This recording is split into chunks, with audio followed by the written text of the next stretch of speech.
Hello, hello. Hi. Hello, everybody. Happy Saturday. Apparently, if you're in the Netherlands, maybe it's like the end of Saturday. Yeah. Yes. Hey, We have an international crowd today. I know, I love it. We wanted to make sure that all of you had printed out the workbook that went with this workshop. Um, we've got ours. Some of you messaged us via email and said, I don't have a printer or I'm out of ink. No worries. Our suggestion is to just take another screen. So if you're on your phone, take your laptop. If you're on your laptop, take your phone and just kind of have it next to you, and then just grab a scrap of paper, and pen, and hopefully your printer will start working at some point. So we actually really wanted to get just kind of some, this is so fun for us to do because we've taught this workshop before at events and retreats, and we were like, let's bring this online so that more people could have access. There are no such thing as stupid questions. So as you go along, we've got our amazing Christy Northrop. She's going to be in the chat. She works for Marriage 365 full-time. Shout out to Christy. Woo woo. Hopefully she'll be able to answer your questions. We will also be taking questions at the end, of course. So just kind of jot them down. But we really recommend taking this workbook, taking notes. We're going to give you a lot of information. We're going to give you practical examples that you're going to walk away with and going, okay, I know exactly how to get love and respect from people. And so don't worry if it feels like I felt like I missed something. You have the recording. We are going to have the recording available in a couple of days. And my encouragement to you would be to get back and watch it again. So yes. And I want to say, we love when you participate in the chat. Yes. Okay. We've talked about this before, that oftentimes it's not what's taught, it's what's caught. And so as you're listening to something, if there's like an aha, or there's something like, oh, that is so good, just post it in the chat. Because when you do that, somebody else is also going to go, that was a good point. Yeah. I wanted to see that or hear that. We learn from other people. We do. Yes. So we've got our first chat question we're going to open it up with. Okay. Okay. So I know some of you are watching with your spouse, but answer maybe spouse one, spouse two. What's harder for you, saying no or asking for help? What's harder for you, saying no or asking for help? What do you think that is? What do you think it is? Saying no or asking for help? Saying no. If somebody asks me, yeah, I'm usually like, oh, okay. Yeah. And I would say that what's harder for me is to ask for help, because I think I'm so independent. I can do it by myself and I've got this. Yeah. I think you're good at saying, you're good at saying no. I'm very good at saying no. So don't worry. If you ask me a question, my answer is not going to be no. Yeah. All right. Let's see. Wife says saying no. Yep. I can't ask for help. Asking for help. Okay. Saying no. Lots of saying no's. Ooh, okay. But also lots of asking for help. All right. Got a little bit of a mixture here going on.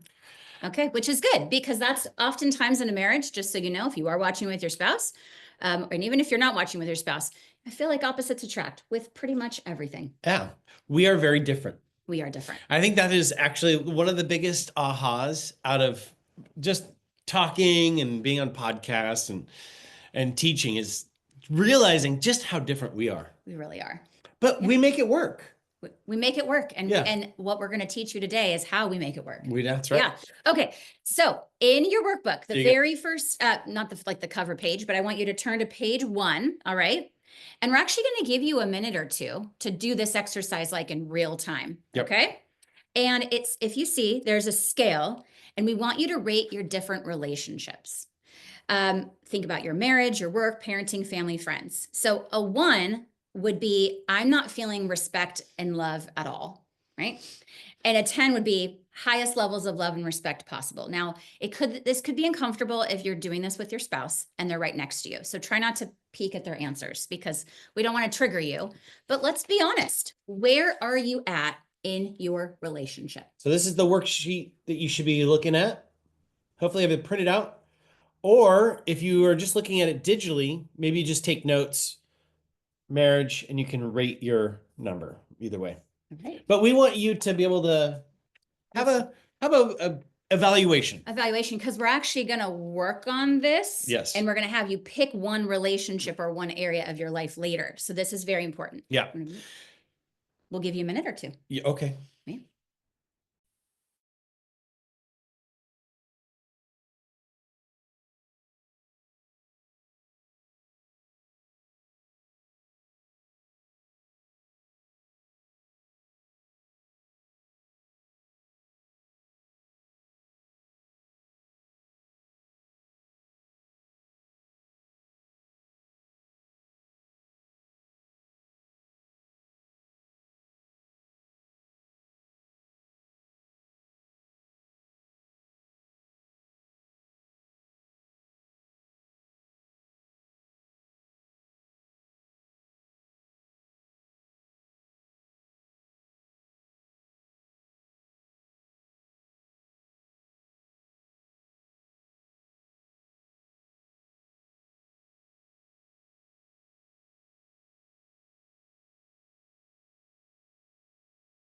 All happen. right, 20 more seconds.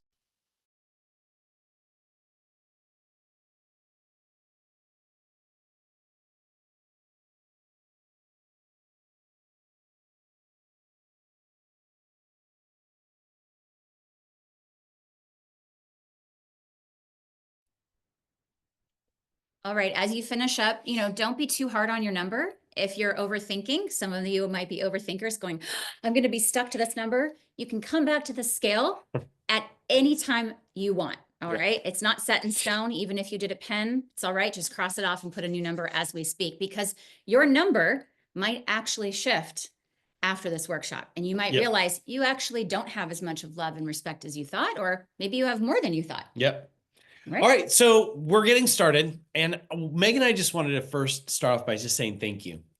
Thank you for being here. Thank you for investing in yourself. Today's workshop, obviously, we're Marriage 365. So we're all about marriage and helping you out as a couple. Okay. But today I want you to come with the mindset of working on yourself. Even if you are sitting next to your spouse, I actually want you to be a little selfish right now. Say, I want to work on me, right? What do we always say? If you want to make a better marriage, make a better you. That's right. Yeah. So being here today, investing in yourself is working on your marriage by working on yourself first. And I just think about the content and the things that we have prepared for you today. For many people, it can be very life-changing because setting boundaries and getting the love and respect that we deserve, right?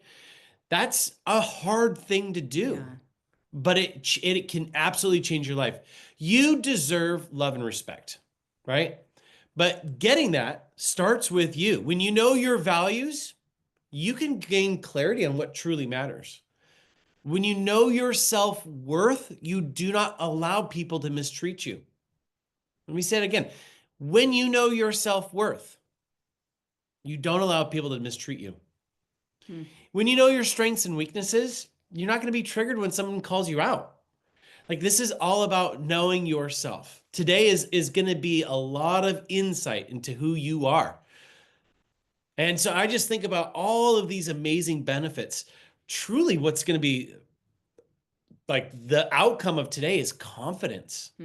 Because confidence is this ability for us to trust in ourselves. But we can't trust ourselves if we don't know ourselves. Yeah. And a lot of times, and it takes one to know one, we live life from distraction to distraction. We don't take time to process. We just don't create space for ourselves. Maybe because we're afraid of what we're going to hear or see. Or maybe it's like there's parts of us that are really wounded and we're just not ready to tackle that. But we can't live life like that any longer. And so today, I want you to actively lean in to some of these tougher places. I really want you to spend some time thinking through and be active in this workshop. So before we get started, I feel like, this workshop. We are started. Well, okay. But when we say get love and respect, right, that you deserve, let's define what love and respect means. We had such a great conversation about this to really help bring it to like a tangible level. Right. Because these words are thrown out all the time. Right. Exactly. I love chocolate. I love my husband. I love my dog. Right. Yes. But like, what does it actually mean to feel loved? I love steak and I love Megan. They're the same words. But when we talk about inside the context of relationships, when we talk about love, the way we're seeing it is this. It's the feeling of being safe with somebody. I feel loved. I feel secure. Yeah. I feel like I can be vulnerable with you. That I'm safe to have space to be me. And be messy. Which is kind of weird. And imperfect. I'm a weirdo sometimes. But if you're a weirdo, that means I married a weirdo. Okay, I'm not a weirdo. I mean, you can be quirky. I'm strange. But you create space for me. Yeah. And you love me for who I am. Even though I've repeated the same dad joke 100 times. You still love me. I don't love the dad joke, but I love you. Yeah. Yes. But yeah. I feel considered by you, Megan, that my needs, wants, wishes, right? You sacrifice for me. I think another great word for feeling loved is this word cherished, right? So think about like the kids' plates. We have plastic plates from Target, right? And they just get kind of tossed in the Oh yeah. sink. They get stacked and they're thrown in the drawer. Chips, they're Yeah. faded. Yeah. Those are not cherished. No. No. Versus think about handling fine china, Oh yeah. right? Or our new plates we got for the first time in like 15 years from Crate and Barrel. Yeah. I'm like, don't drop the plate. Yes, that's right. We Kids. take care of those. We So do. We they're cherish them. cherished. Yeah. The plates from Target are not cherished. So, No. anyways, that's when I think of love. Yeah. Okay. Now let's talk about respect. So, what does it mean to be respected by someone else? I think it's when someone shows through their behaviors and their actions, like they're trustworthy, they're reliable. I think to be respected by someone means that they see your worth and that they treat you accordingly, kind of like the plates. If they don't respect you, they're not going to treat you with respect. But if you're the fine china, if they view you as the Crate and Barrel plates, Yeah. they're gonna see the worth in you and the value in you, and they're going to treat you accordingly. I think also respect is earned through consistent behavior. This is something where you can't just say I respect you and then not show it. It's keeping your word. It's standing firm on your values. It's treating others with dignity. Really respecting someone is valuing their thoughts, feelings, and boundaries, both with word and an action. Yeah. So like I told Casey, I said, when you are, let's say, like late for the 10th time this week, I don't not love you. Like my love for you didn't change, but I don't respect you as much as I did. Ooh, yeah. So that's kind of where I want. Yeah. I'm throwing that out there to say, specifically in a marriage relationship, I tend to believe that most of us know our spouse loves us, or at least some form of love. The respect part is where it gets tricky. Well, and okay. I want to actually hear in the chat, do you agree with that? You could see, because I think this is the conversation we had for so long creating this workshop. Yeah. Was most people love the person. It's the respect part that's the issue. But then if they're not respecting you, then you over time, over and over again, you start to wonder, do they really love me? This is the problem. If they love me, why do they treat me this way? If they love me and they knew that it hurt me, why would they keep doing this? Yeah, but I almost think that, like, I mean, we are products of our culture, and in America today, I feel like there is a lack of respect when people go out and about in society. Yes, in general. I mean, maybe it's highlighted because of all the viral videos that go out of people just wigging out. But like I was thinking about the comparison, like Japan. Like people are very respectful of each other. They're very honorable, honor culture, right? They open the doors. They don't throw their trash around. They honor the elderly. And in doing so, it's their way of saying, like, I respect you. I'm creating space for you. And I think in America, we don't have as much respect. So we used to. We lost it. Yeah. We do. Okay. So I wanted to share a story. Oh, yes. And before we really dive into the workbook. And this is a story of a couple that we did an intensive with many years ago. And what I want to share is that they had come to us and they had already spent $20,000 in therapy in their like 8 years of marriage. Okay. So you can imagine how much therapy they've gone to. Yet they couldn't figure out, and it was the same fight. So here was the fight. So husband grew up in a very close family, military family, which means they moved all the time. So the only constant he had was his family. Okay. Everyone was in each other's lives, lots of family group text messages, things like that. Okay. Wife grew up with just one sibling, not a military family, and a very fractured home life, very kind of more independent, not single like parent. Yeah, kind of they ended up getting divorced when she was a little older, and then single parent thing, right? So here they are, they get married, and instantly the biggest issues in their marriage are his family, her in-laws. Okay. She felt that her husband didn't respect and stand up for her at all with the parents, right? She was feeling like the family was invading their privacy and their space, and they lived very close to each other. And so she became very triggered when his parents would be like, hey, and just like drop by. And he felt like she was being really cold and mean and controlling about his family. Yeah. So I'm actually not going to share what happened. We're going to share it at the very end. We are. Because after this workshop, I think that you'll actually understand what was driving this fight. It wasn't actually the in-laws. It wasn't the family. Okay. So like, well, that was what they were fighting about. And that's what they came to us. But they were really fighting about something else. And no counselor could help them figure this out. And thankfully we were able to. So yeah, we'll stay tuned for that story. Yes. We'll give you the, how it wrapped up. Yes. Wait, how it started? how it's going. Yes. Okay, so let's bring up the word that helps us get love and respect. I kind of let it slip earlier if you were catching it, but it's the word boundaries. Okay. Don't be scared. Yeah. Now, when you set boundaries, you teach others how to treat you. Okay. That is really, really important. Somebody write that in the chat. When you set boundaries, well, you teach others how to treat you. That's what I want you to write in the chat if somebody could do that for me. And that's so true because without boundaries, you're always going to feel unseen, unappreciated. You're going to be walked all over. You're not going to feel respected, and you're not going to feel appreciated either. Yes. Yeah, that's the reality. You just won't. So in doing so, what we're doing right now is we have to first actually honor ourselves. Mm-hmm. And I think that we live, again, when I look at like the world around us, boundaries get a bad rap because, ooh, rules, ooh, oppression, ooh, Controlling. yeah, control. So manipulation. So we want to actually kind of unpack, like, Yeah. what are boundaries? What does that look like? And first of all, what we want to do is actually unpack some popular myths and counterbalance them with what are some truths about boundaries? Yes. So going back to what you said, babe, I do believe it's very confusing for a lot of people. There's a lot of misinformation. So we're going to clear it up. So I want to make sure you're on page 2 of your workbook.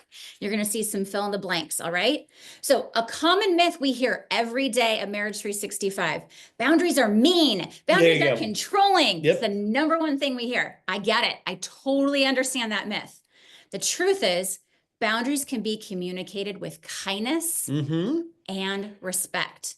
They are not about punishing others, but they're actually about protecting your own well-being. So we cannot make a boundary out of fear or anger for the sake of punishing someone, and I'm sure you have someone in your life that's done that, or guess what? They will be mean and controlling. Well, you can't do that. Well, that's not a boundary. And that's what people associate it with. It's about your attitude. It's the purpose behind the boundary, which we're going to teach you and walk you through. Yeah. And I got to say, I mean, are we going to talk about, I don't know, we have a little sidebar, but are we going to talk about unforgiveness and resentment when creating boundaries? Yes, because if you create it out of the anger, they are going to come across meaning control. And then technically it's not really a healthy boundary.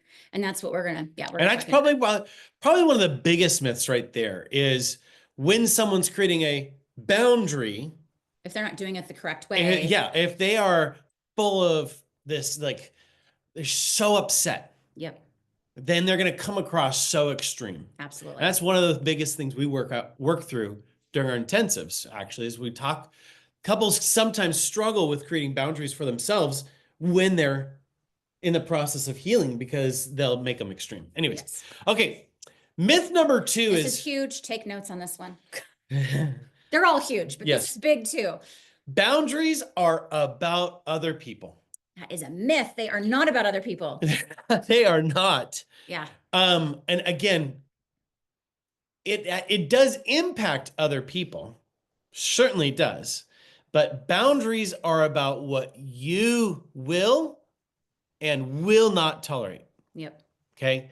So it first starts with you. Now, yeah, of course it's going to impact others, but you have zero control over other people.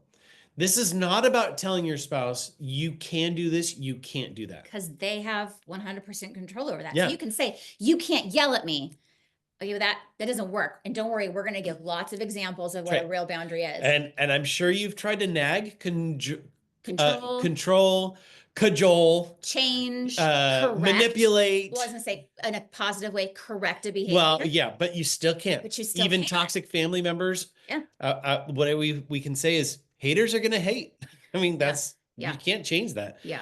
Maybe you've again, it's now. Will you tolerate that behavior anymore? Or will you remove yourself from that situation? Yeah. Right. So this is huge. Boundaries are not for other people. So if you've ever created a boundary and you've told someone, well, you can't do this or you can do that, or it's about what you're going to tolerate, what you're not going to tolerate. Okay. Another common myth. Boundaries mean you have to cut people out of your life. I believe that this was a boundary for a long time. But the truth is, boundaries aren't walls. They're guidelines. Ooh, I like that, baby. Okay. They're not That's so walls, good. they're guidelines. They create stronger, not weaker relationships. Okay. This is teaching people that you are worthy of love and respect, right? So we are not cutting people out of our life because they said something mean one time. That's what I think people kind of associate it with. It's like, no, but if something is chronically toxic and happening over and over again, you may have to cut them out of your life. May. You may. But a boundary isn't, well, you're just going to cut this person in your life if they break the boundary. Absolutely not, depending upon how toxic the boundary is. Of course, something like abuse, yes. And just a reminder, sometimes when you have to set a boundary, it's just for a season. Mm-hmm. It doesn't mean that it's going to be forever. It could just be for a short period of time. But let's make the differentiator. Yes, sometimes you will have to cut people out of your life. But the hope is actually that you set the boundary and consequence, which we're going to walk you through, in a healthy way to where you don't have to escalate it to cut them out of your And life. I see some longtime followers. You all know the story about my dad and how he interacted with us, and we had to set up a wall Yep. for some time. But before that even happened, there was some rules there were some guidelines that were given out saying, and please don't say these things. Please don't gossip about us. Yeah. Please don't say mean things to our children and about our children. And he didn't follow the guidelines. Yep. And so because of that, we did have to cut him out. But guess what? There's been reconciliation over There the has last been. 2 years. Yeah. We didn't talk to him for 8 years. Or I should say, I didn't talk to him for 8 years. So I see some people in the chat saying, give examples of boundaries. That is exactly what we're going to do. So Okay. just stay tuned for that. Okay, another myth. Once I set a boundary, I don't have to set it again. Oh, I wish that was true, but it's not. You guys, listen, boundaries require consistent reinforcement. They sure do. Consistent reinforcement. I think, well, having ADHD, Megan, how many reminders do I need? Just in life, in general? A lot. A lot. On a ballpark, a couple dozen a day. Yes. And Give or take. yeah. I'd actually say if you only set that boundary once, people are going to feel like you're just doing that in the moment. Mm-hmm. And they're not going to really take it seriously. Yeah. You know, I remember when we were healing our marriage, Megan had to remind me several times, we are not going to talk to each other that way. Mm. Actually, if anything, you were like, I am not going to engage you when you're talking that way. Right. She had to remind me consistently, even when I was like upset. 4 months, Yeah. multiple times a week, I had to reinforce the boundary. Yeah. So that, again, I was teaching you how to treat me. And I'm not going to tolerate it. And now we don't yell. Like, we were yellers for years. Babe. We haven't even, we asked the kids, we're like, have you ever heard us like yell at each other? And they're like, no. And that's a huge win. But it's crazy to think, like, if they only knew and were born when we were yellers every day, all day long. Yeah. Isn't that interesting? And it's just, we don't tolerate. And it started with me not tolerating that, which, don't worry, hang on, we're going to get there. But, yeah. I can't even remember the last time. Yeah. I heard you yell, me yell, but I do yell at the kids sometimes, but that's a whole other thing. But this is like, if you have a pen handy, take this note, because this right here is like the golden ticket. Communicating boundaries when things aren't heated, that is actually when the real win happens. Like, even when you came to me and we were just like, I don't know, we were doing errands or something like that, and you just said, hey, listen, I just want to remind you that I'm not going to engage if, when we get into it, if volume goes up, if there's shaming, belittling comments, like, I'm just going to remove myself from that situation. Okay. I just want you to know. Yeah. And actually, you're jumping the gun, because we're going to talk about communication. Okay. Yes. Yes. All right. But that was done. See, he needs the reminder. Consistent reinforcement. Consistent reinforcement. Sorry about that. Okay. So the big aha that we want all of you to memorize is this. Boundaries as a form of a definition is what behaviors you will tolerate and what behaviors you won't tolerate. All right. So in the chat, what we want you to do is think of this. We just went through some myths and some truths. What myth or which truth stood out to you? Ooh. Let's see what you guys, what are you thinking here? I think when I was learning about boundaries, I personally remember that I thought boundaries were about other people. That was a huge aha moment for Mm, me. yeah. Was, oh, wow, I've been making about you and I'm making about other people. And it was like, oh no, wait, I can't control what they do. That was my It big aha. impacts other people. It's gonna impact other people, of course. But and It's, that's where you think like, oh, boundaries are like you control. you Boom, can't boom, do this, you boom. can't do that. Yeah, yeah. For me, I viewed boundaries as something very negative. Mm. That was like kind of my thing was the mean and controlling and Oh, you know. great, great, you guys. Thank you for putting these in the chat. Boundaries are about other people. Boundaries aren't walls, they're guidelines. That's a big one. Boundaries are mean and controlling. Boundaries require consistent reinforcement. Yes. I love the idea of guidelines. I like the idea of thinking of guardrails. Yeah. Like think about going up a mountain road and you've got like a turn and you've got guardrails that keep you on the road, right? Yes. Sorry. Without going off the cliff. Guardrails, Which right? we have another great analogy coming up. We do. Yeah. Okay. Do you guys see that in your workbook? There's a cute white house, which I like want to own and live there. It probably looks like it's from the Carolinas. It just looks darling, doesn't it? Yeah, nice little The homes in Southern California don't look like that. I mean, not to porch. complain because our homes are beautiful, but it looks so cozy and cute. So this is such a great picture of the next time you're struggling or trying to teach someone or think about a boundary. I want you to think of a house. Okay. So imagine all of who you are. Think about your hopes, your dreams, your energy, your resources, your talents, your gifts, your emotions, who you are. Like, just like imagine the soul, your soul being placed inside a house. Okay. And that's why I love this house. This house, obviously, if it was in Southern California, it would probably be worth $3 million. Elsewhere, not I so could much. live in the garage. Very expensive. Like, It's a and beautiful I house. think every single one of us is worth that. It's worth $5 million. We all have worth. Okay. Now, around the house, there's this nice gate. It's a perimeter fence. And the fence keeps out things that don't belong. Um, so, I mean, when you think about a house, right? Like we have a little bit of a wall. Yeah. It keeps out stray coyotes. We want to make sure though, we don't want to confuse the wall because the wall's coming up in a second. So just say the Gate. gate. Okay, the gate. Sorry, the perimeter but fence. you're being like practical, but when you're talking about a person, Okay. the fence is bringing like, wow, you're struggling right now. Okay. The fence is there to make sure that you're not bringing in disrespect, chaos, overcommitment, toxic behaviors, someone coming at you like, like that's what the fence is for. You have control to open the fence Okay, or there you go. close the fence, right? Yes. Yeah. I was getting a little too literal. You were literally getting like, it's gonna let in rats, it's gonna let in mice and possums. I'm like, whoa, where are you going with this house analogy? So here? think about who gets in through the gate. The gate gives you control over who comes in and who does not. Yeah. You get to decide who has access to you as a person. Yeah. Your love, your attention, your respect. Yes. Okay. Okay. So Now the gate. The gate, a fence, Gate. a gate, a fence. Okay. Now, See this? This is the gate. okay. Now I want you to think of a house. Imagine that cute white picket fence isn't there. Anyone can walk in, take what they want, drain you of your resources, tax your time and energy. They disrespect your alone time. They rob you. Like, listen, like they learn I can come and go as I please repeatedly, and this homeowner won't do a damn thing. And it's exhausting and overwhelming for you, but they're just like, yeah, okay. Oh, They come in. no gate, no fence, just come in and They take your crate and barrel plates. Oh my gosh, with the practicality. Okay. A lot of times people pleasers, for those of you listening that are people pleasers, right? I'm afraid of what's going to happen if I put a fence up. People don't like me.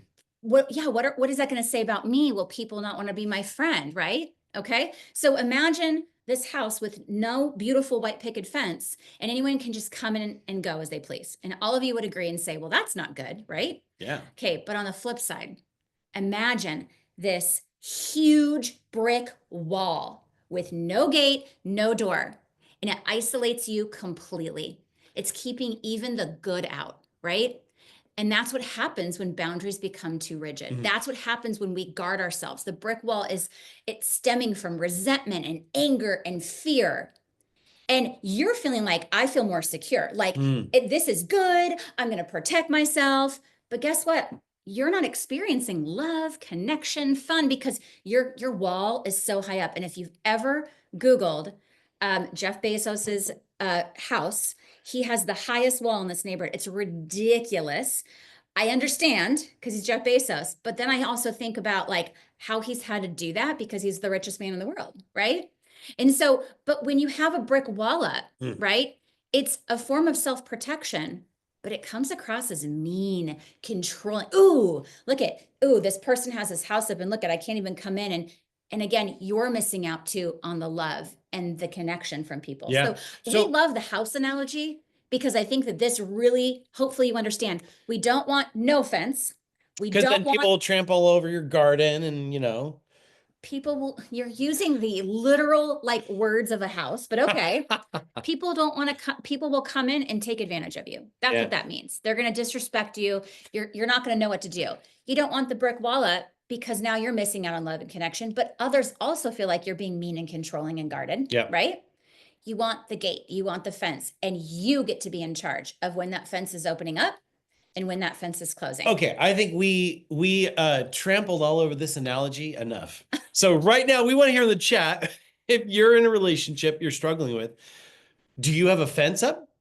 Do you have a brick wall? Or do you have no fence at all? And I want you to specifically think about a relationship that you're struggling with, or maybe in that first page of the workbook where you talked about maybe it's your family, or maybe it's with your kids.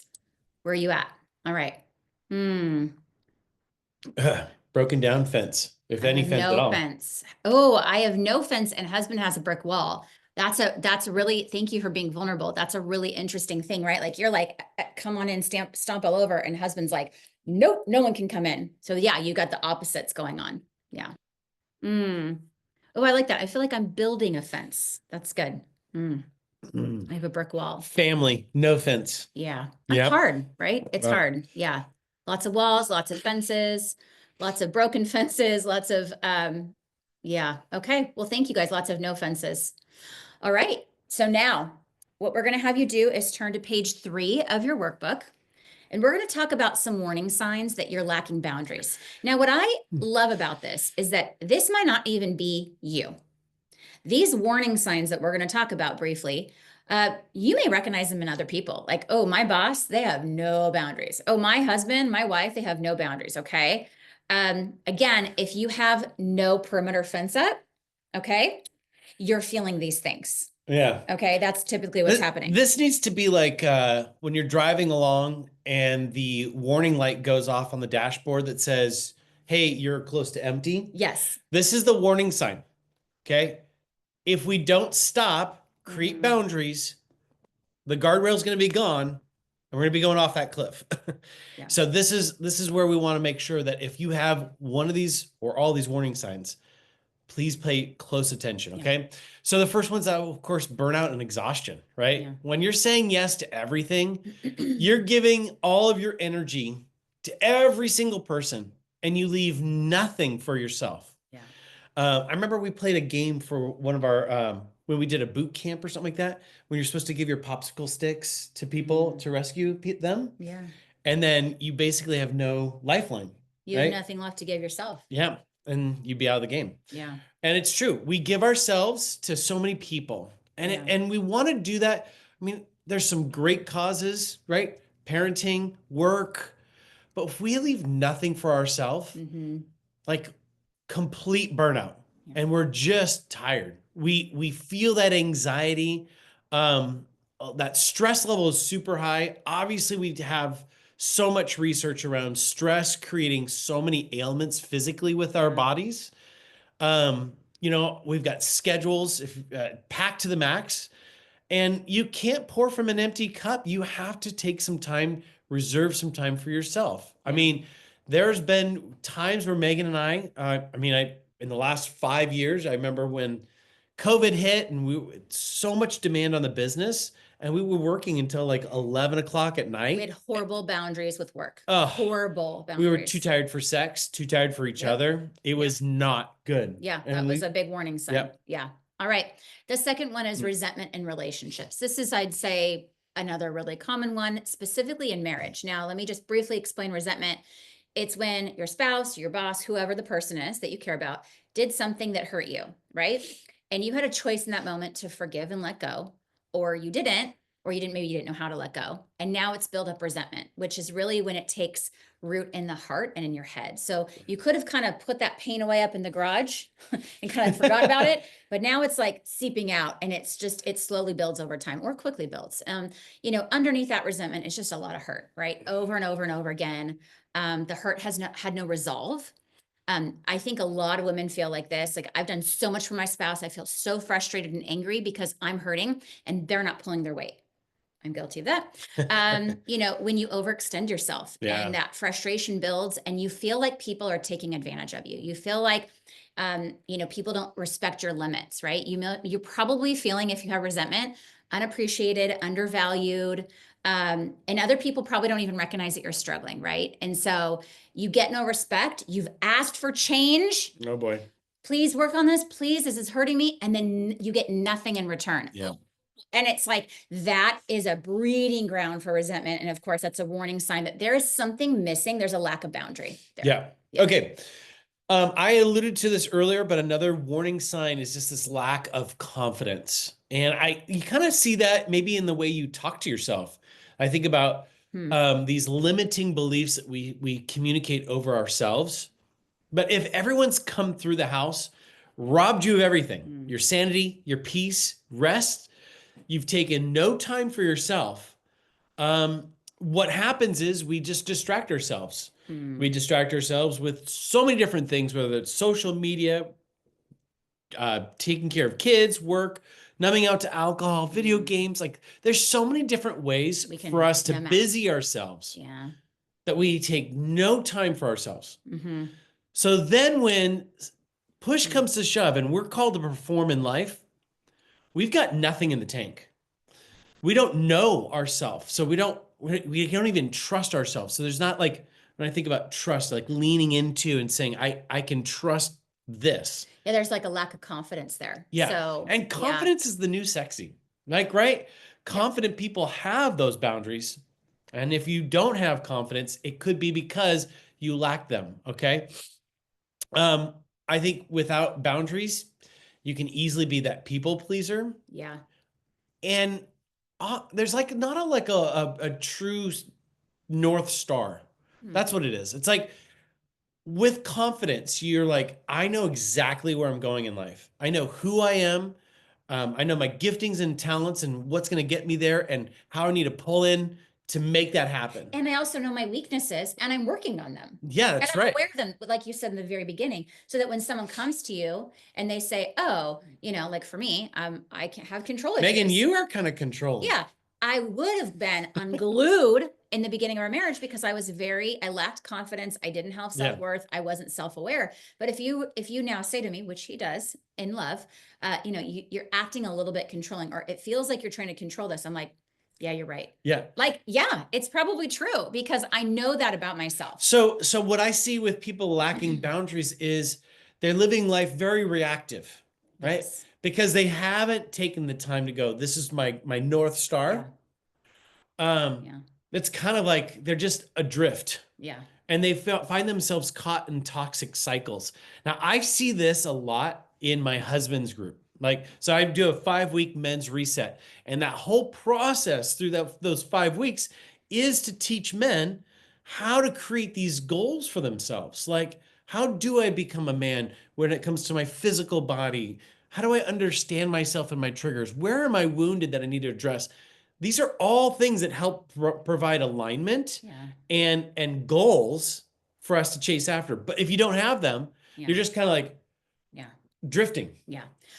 The last one, but not least, is people who don't have boundaries are highly anxious and easily overwhelmed. Obviously, because you're going to have higher levels of stress. The simple and small things tend to overwhelm you. You're easily set off or triggered. I think like my mom is a great example of what not to Oh, do, but she has no work boundaries. She says she does, but she doesn't. And so even like on her days off, like her boss and people from work will text her and she'll actually reply. And I'm like, well, why? And she's like, I have to if I don't do it, no one will. oh, And that's the whole thing. But then like, because of that, she's constantly on edge and triggered by work. And then another example with her is she's always been in charge of the birthdays in the office. hmm. And she has this like high standard of responsibility for sure, which is great. But then like when it was her birthday, no one did anything. And she got really disappointed. And it was kind of like, well, I have to get the balloons, I have to do this. And it was my turn and no one. And I'm thinking, is it working for you? Like she's so overwhelmed. She's one of the most anxious people I know. You know what? I can't remember a time where your mom has come over and just sat on the couch and just was like, "Hey, Present. so, Yeah.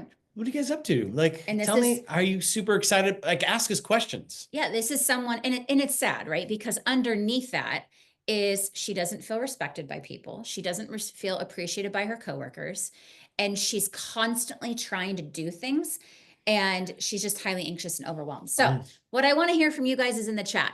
What's your number one warning sign in your life right now that this is an area of growth for you? Mm. So, out of those 4 things that are on your page 3, burnout and exhaustion, resentment in relationships, lack of confidence and self-worth, highly anxious and easily overwhelmed. I'll go first. I'm number 2, resentment in relationships. That is typically my go-to where I recognize, I'm lacking a boundary in my life. I'm feeling resentful. Yeah. That's me. Yeah. And I can, Resentment, ooh. resentment, burnout, lots You know, of resentment, lots of burnout. I feel like I deal with this all the time in my men's group is that many men struggle with boundaries with work because they're kind of like on the hamster wheel. Like, I got to get more money. I got to get more, climb that ladder. Yeah. So there's no boundaries. Yeah. And then there's high stress and then they can't show up as a healthy husband. Yeah. So that's always a big one. A lot of resentment. I hope for those of you who are members to Marriage 365, you will hopefully take a resentment course if you have not yet. But yeah, lots of resentment, lots of burnout. Okay. Yep. So a lot of you said all of them. I thank you for being vulnerable. I appreciate, we always appreciate the chat because again, Casey and I are vulnerable. I know we ask you to be, but it's how we learn. I hope all of you are seeing the chat going, wow, I'm not alone in this. You're definitely not alone. So now we want you to turn to page 4, and this is where the good stuff starts. We're actually going to teach you. This is the meat. How to create a boundary. So like, what do Casey and Megan do when you're coaching with us? Or what do we do as individuals or as a couple? We're teaching our teenagers these things. Okay. Like our teenagers know this. You guys, it's been so excited. Soup and salad up until now. Now it's time for the steak. Oh gosh. Okay. And then and then the dessert's coming with the consequences talk. Cause I'm like the consequences person. So you're the steak girl and I want the chocolate. Okay. Okay. You guys ready for this? This is this was so huge. When we've taught this before, this is like the big ahas for a lot of people. Okay. So we want to talk about how to create a boundary. Now, boundaries are formed out of our value system. Okay. Values are the core beliefs and principles that guide your decision. It shapes your behavior and it influences how you interact with the world. Yeah. Okay, I want to say that again because it's so important. Values are the core beliefs and principles that guide your life. How you interact with yourself, your spouse, your kids, work, friends is all based out of your value system. They define for you what is the most important thing. Okay? And whether you know them or not, your number one value will always trump, whatever's below that. Yeah. And you will make sacrifices to make that happen. Yes. Okay? So I don't think many of us take time to actually define this. So we're kind of like unconsciously making these decisions. We're just not even aware of them, but you do have them. Yeah. Everybody's got them. Okay. Yeah. So as you can see, there's a list of values. Now, you cannot value everything. I know all these things are great things. Yes. But you can't value all of them. It's So impossible. you have to decide which ones are the most important. So as you look at this list, right, you need to be able to say, like, which ones stand out to me? Okay. Okay. And can I say this too? Yeah. So they're not values of what I hope to value one day, or it sounds Aspirational. good. Aspirational. Like Yeah. I should value, I mean, I should say family, right? No, Casey and I, family is not in our top 5 core values. Don't judge us. It's just not. We just had this conversation about it. Okay. So it's possible. I mean, our our family, yes, but our outside. core 4 family, Yes. I would say it's even towards the end of our top 5. Okay. It's not number 1. It's not. Okay. We had that conversation about it. It's the core 4. No? It is the core 4. Okay, well, carry on. See, look at this. But here's what so please do not circle something because you're like, well, I feel like I should say this. It might sound good to say, well, I value honesty, for example. I mean, no one would say you shouldn't value honesty, but listen to this.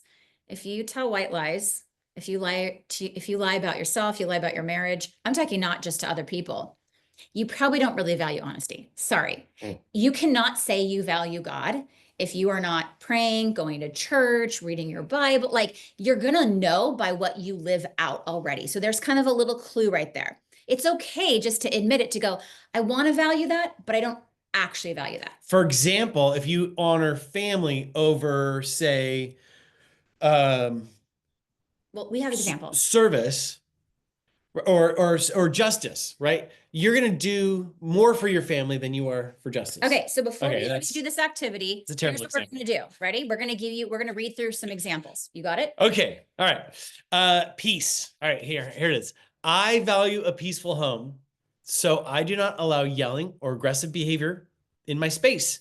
And if somebody raises their voice at me, I will let them know it's not acceptable or step away if needed. All right. I value respect.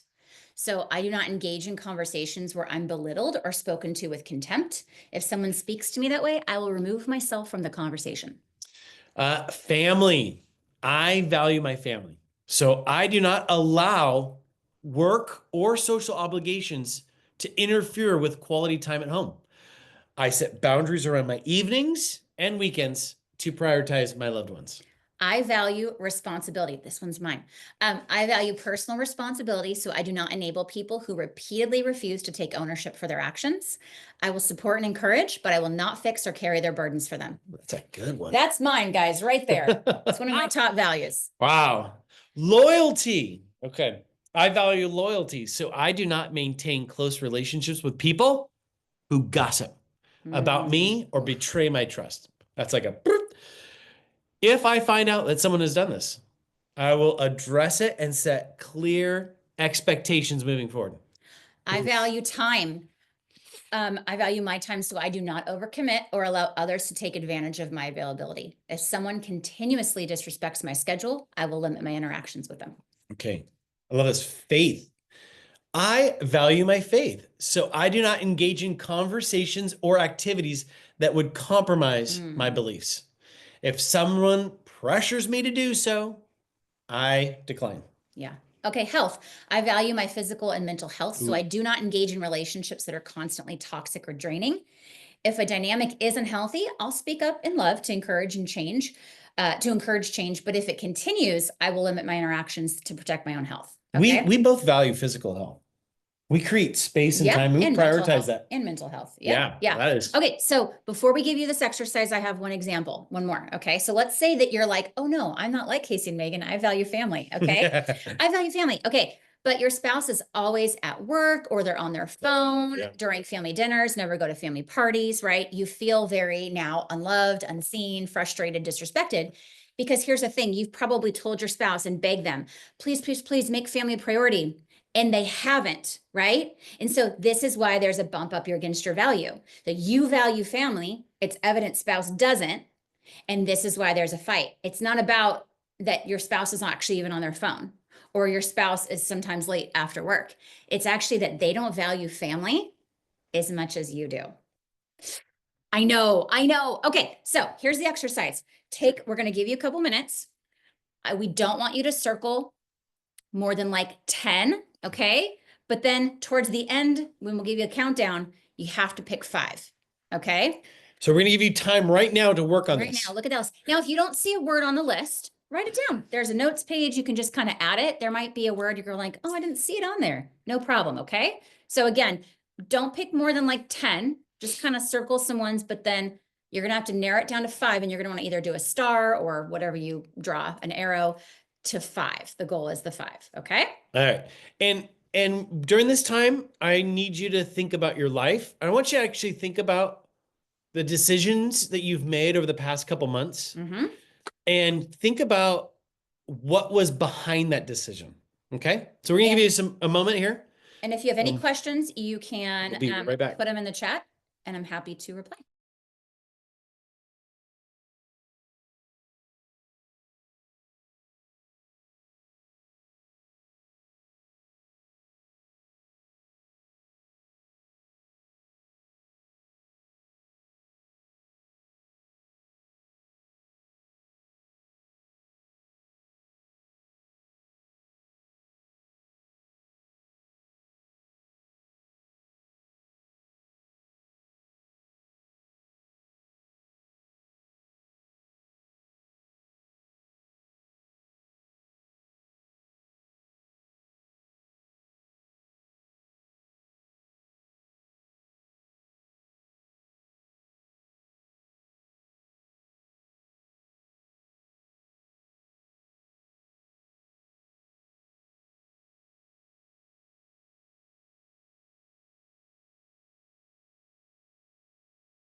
I think adventure. You guys, Megan and I are having such a good conversation about values. I hope that you can even converse with your partner to go, what do I value? They may know a little bit better or see something in you, but we're going to post our values in the chat. So, just a thumbs up when you guys are done, and we'll wait till we see a majority of everyone, putting thumbs up in the chat. We'll get started. Okay. But this should take you some time to think about.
And All right, so when you guys are done with your 5 values, I want you to go to page 5 of the workbook, and you'll see step 1, and it'll say top 5 values. So you're going to transport them there. All right, that's what you want to do. And I love seeing, if you can, if you've got time, please write down your values. We love learning people's values. It's always fascinating to us. I love that. Thanks, Michelle, for putting those in.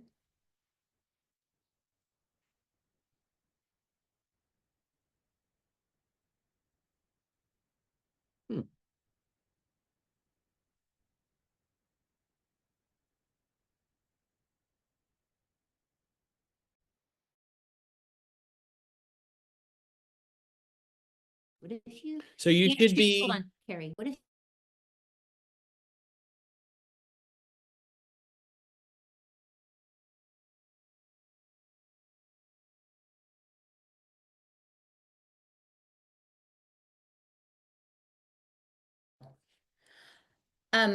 Carrie, I saw your question. It was a really good question, so it could be relatable to a lot of you. She said, "What if you can't choose values very easily because you feel so broken that you are questioning everything?" No problem. Don't worry about it right now. I don't want you just to fill out something just to fill it out. My encouragement would be to actually meet with a safe friend, a mentor, a best friend, and just say, like, what do you think are some of my values? Like, give her the list and have her say them to you and see if any of them resonate with you. Oftentimes, when we're hurting, it takes someone else to be able to speak things about us because we can't see it. Okay. That's a great question. So I would ask a friend. For now, you can take a guess. But again, you guys, values also can somewhat change. They don't change all the time. Ooh, yeah. They're pretty standard. They're Oftentimes they're from some kind of pain or hurt or childhood wound. they really are established. I think the first 20 years of our life, they really are established, Yeah. unless there is something significant, like a very traumatic experience I mean, that shapes your values. yes, your values change. Because Yeah. I would say my faith was important, but authenticity, there was parts of my life that were duplicitous, because I was thinking about, like, even early on, like faith drove me, but then it was like a behind closed doors, we were mean to each other. And my faith would say that I should be loving to each other. Yes. And then once we started rebuilding our marriage, like, we even had friends that were gossipers, that weren't authentic. And once we repaired our relationship, that was like a really important thing to us, is that we Yes. want to be people that Our secret keepers. We don't sitting across gossip. from us that are vulnerable about their struggles, and not like, oh, I don't struggle. Yeah. Remember, we were at a Bible study where this girl's all, I never fart. We all left. Like, okay. Yeah. But yeah, I mean, that was such a random example that you just gave about the farting. But yeah, like, so for fair, like, one of my values is fairness, because I was never the favorite child, and my entire childhood, nothing was ever fair. So Oh, which we're going to talk at towards the end about some kind of you know why? new findings about fairness. This, Because in our marriage, if things don't feel fair to me, That's it's like yeah. my number. It's like one. Well, other than lying, my second trigger is fairness. This wasn't fair. That's really, really important to me. I want things fair. I want things fair for my kids. I want things fair in friendships.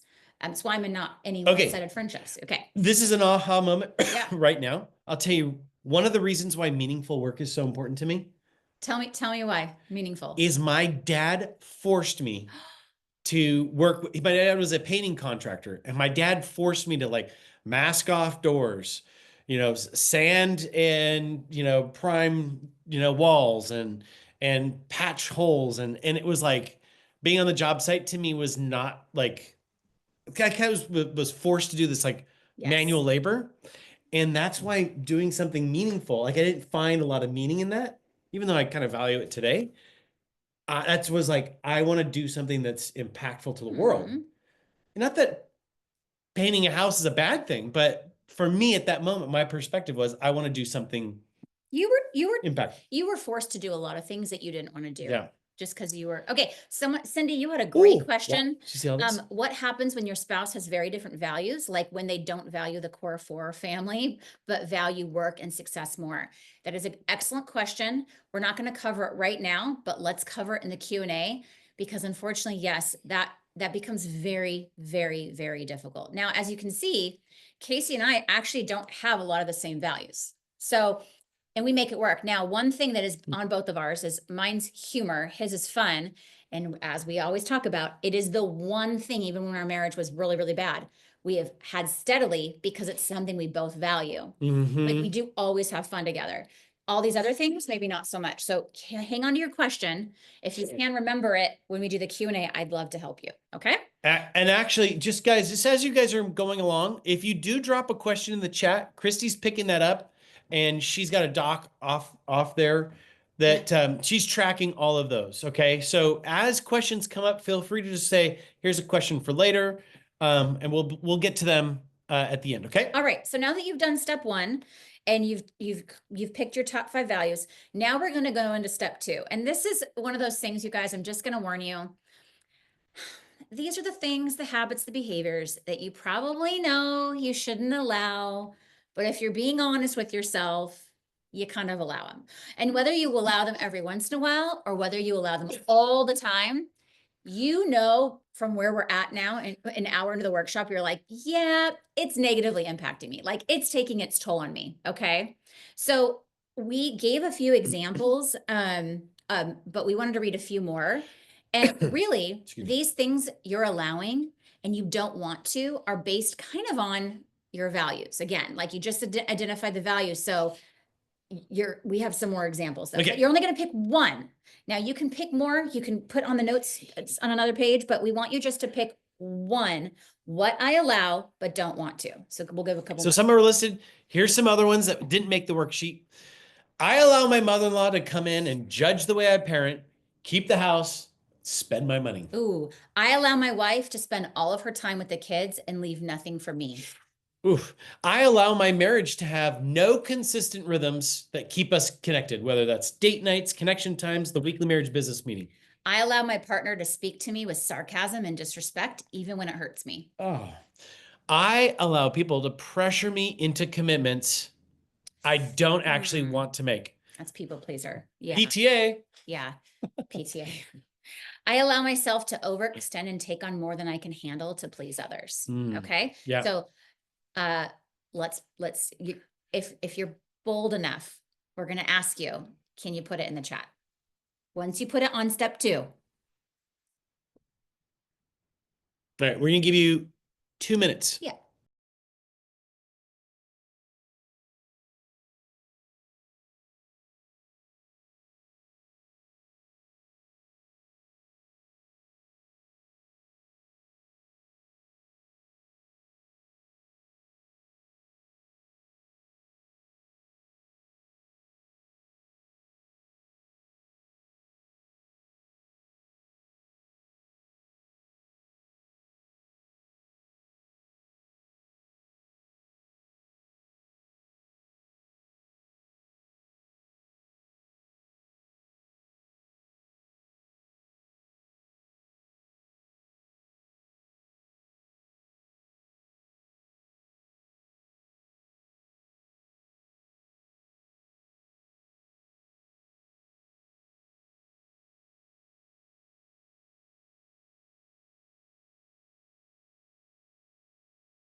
Thank you guys again for being Wow. so vulnerable. We're reading We're your reading all of the comments. comments. Yeah. Yeah. Yeah. Lots with spouse, a lot with family. Keeping your thoughts to yourself because you don't want other people to feel uncomfortable, making commitments that other people put on you. So if you haven't yet, make sure you transfer this to step 2, because now we're going to move into step 3. Okay. Okay. All right. This is now what I will no longer tolerate. And this is really where the rubber meets the road. We're going to be frank. This is the hardest part of this process. Okay. So up to now, it's like, okay, values. Okay. I know I shouldn't do this. I allow it. All right. But admitting to yourself and then following through on this and knowing that you've allowed some unhealthy behaviors for a while, it's very scary. It's very scary, right? Because then knowing that this person probably is going to lash out, or they're not going to like this new side of you that's coming out, right? Like that's tough. And I just want to say, I'm sorry. I'm sorry because it's not going to be easy. Because the ideal, right, is that we create this boundary. We've got the confidence. Okay, I know my values. We follow through with the consequence. And they'd be like, oh my gosh, Megan, thank you so much for creating that boundary. But that just simply doesn't happen, right? And that means that they would respect us if they acted that way. So you can only do step 3 if you have self-worth and you know your values and you believe you deserve respect. This is where the rubber hits the road, because if you don't, if we're telling you what to do and we're telling you and we're like, yes, your boundary's good. Yes, your consequence is good. Yes, yes, you got this.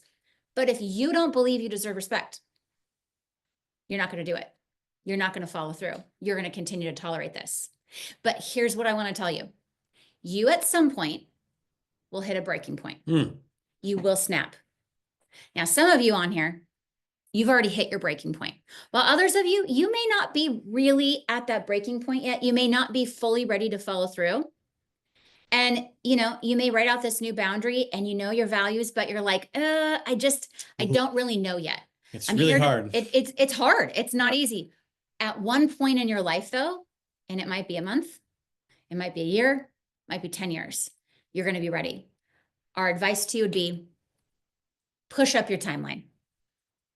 Don't wait until it gets bad. See, boundaries typically are painful when they're crossed. And then people are like, whoa, what happened? It's like, if you would have created that boundary, you actually would have protected yourself, right? Because here's the thing, step 3, it's consistency. And we talked about that being where you were saying the myth is like, well, once I set a boundary, I don't have to enforce it. No, like you're teaching someone a new behavior, what you're going to tolerate and not tolerate anymore. And it's hard. And it is interesting because when you start to set a boundary in your relationship of what you will and will not tolerate, the other person's going to have to deal with that. Yeah. Right. So in doing so, you are changing the marriage. You are setting a new pattern. Now, I think it's really, really hard if you've been married for 10, 15, 20 years and you've done the same dance. Yeah. And then all of a sudden, you're doing the toxic tango and then all of a sudden you do the Roomba. Your partner's like, whoa. It's going to take time. Yeah, it's going to take time, and it's consistency. It's like an adjustment. Yeah, so even when our story, like it took some time for me to, you changed. And I had to fully change no matter what you did. And then I was like, but I was at my breaking point. Yeah. I wanted a divorce. I don't want you to get to that point, right? Okay, so this brings up a great story because I remember working with a couple. They were very disrespectful to each other with their toxic. With each other with their words, their actions, the way that they were so angry and upset. And it's so funny because they did not know how to put up a boundary. So they would get into it. They get into it verbally. They get into it with texting. In front of their kids. Yeah. And we told them, you know what? This is the point where you need to, the music needs to stop. You need to stop the dance. You need to go to your separate corners. You need to separate, actually. Well, we told them to separate, like separate. Like they needed some peace in their lives.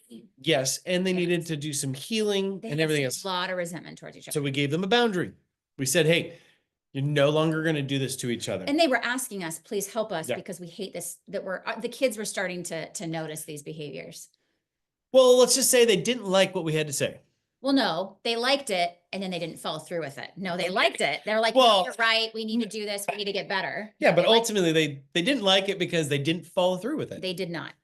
And did they listen to us? They did not. And did the toxic fighting continue? Yes, it did. Yeah. And it got actually even worse. Yep. And So now they're even in a worse place when they should have been in a better place, because we were putting a boundary up to prioritize and protect them and their children. We teach people how to treat us. So some examples, and then we're going to step 3. I will no longer tolerate my emotional needs being dismissed or ignored. Ooh, that's the one-sided marriage. That is a heavy one. Yeah. Or in any That's in a lot of relationships. I was going to say that's in any relationship. Yeah, but that's in a lot of relationships right now that are where one partner's like, hey, I got some needs.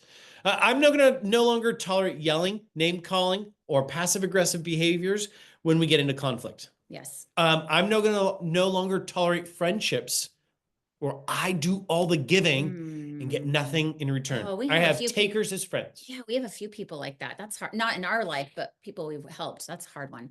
I will no longer tolerate putting my job or responsibilities above my health and well-being. I write that down because it's very personal. I had to do that during COVID. I couldn't work 15 hours anymore. I had to create that boundary to go, this isn't working for me, my marriage, my family. I will no longer, there's always a marriage to help and save. I want to say this right here. I see this one being ignored a lot in faith communities where people value faith. And then they're asked to work extra hours, work the weekends. Volunteers or paid staff. Burnout in ministry is huge. So huge. And I think that also happens kind of in the nonprofit world too, because when you're working for a great cause, whether it's so excited about saving animals or planets or our friends plants help kids in Uganda there's always something to do Yeah. and you can literally exhaust yourself. Yeah. I will no longer tolerate people trying to control me through guilt or emotional pressure. That's a big family one. A lot of families pour on the guilt and the emotional pressure. And then you're like, okay, well, I guess I have to host Thanksgiving again. Oof, it's bad. Okay. So you're going to write on step 3, what I will no longer tolerate. Pick again, one thing. The box is big. If you'd like to pick more, you can. Yep. But let's pick one thing. And remember, this is probably bumping up against your value system. It's going against something that you really value. And that's why it's become an issue. So we're going to give you just about two more minutes. 2 minutes. And when you're ready, put it in the chat. What is something you are not going to tolerate anymore? We want to hear it. We want to hear what you guys are not going to tolerate. Make a stand. Yes. Okay.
All right.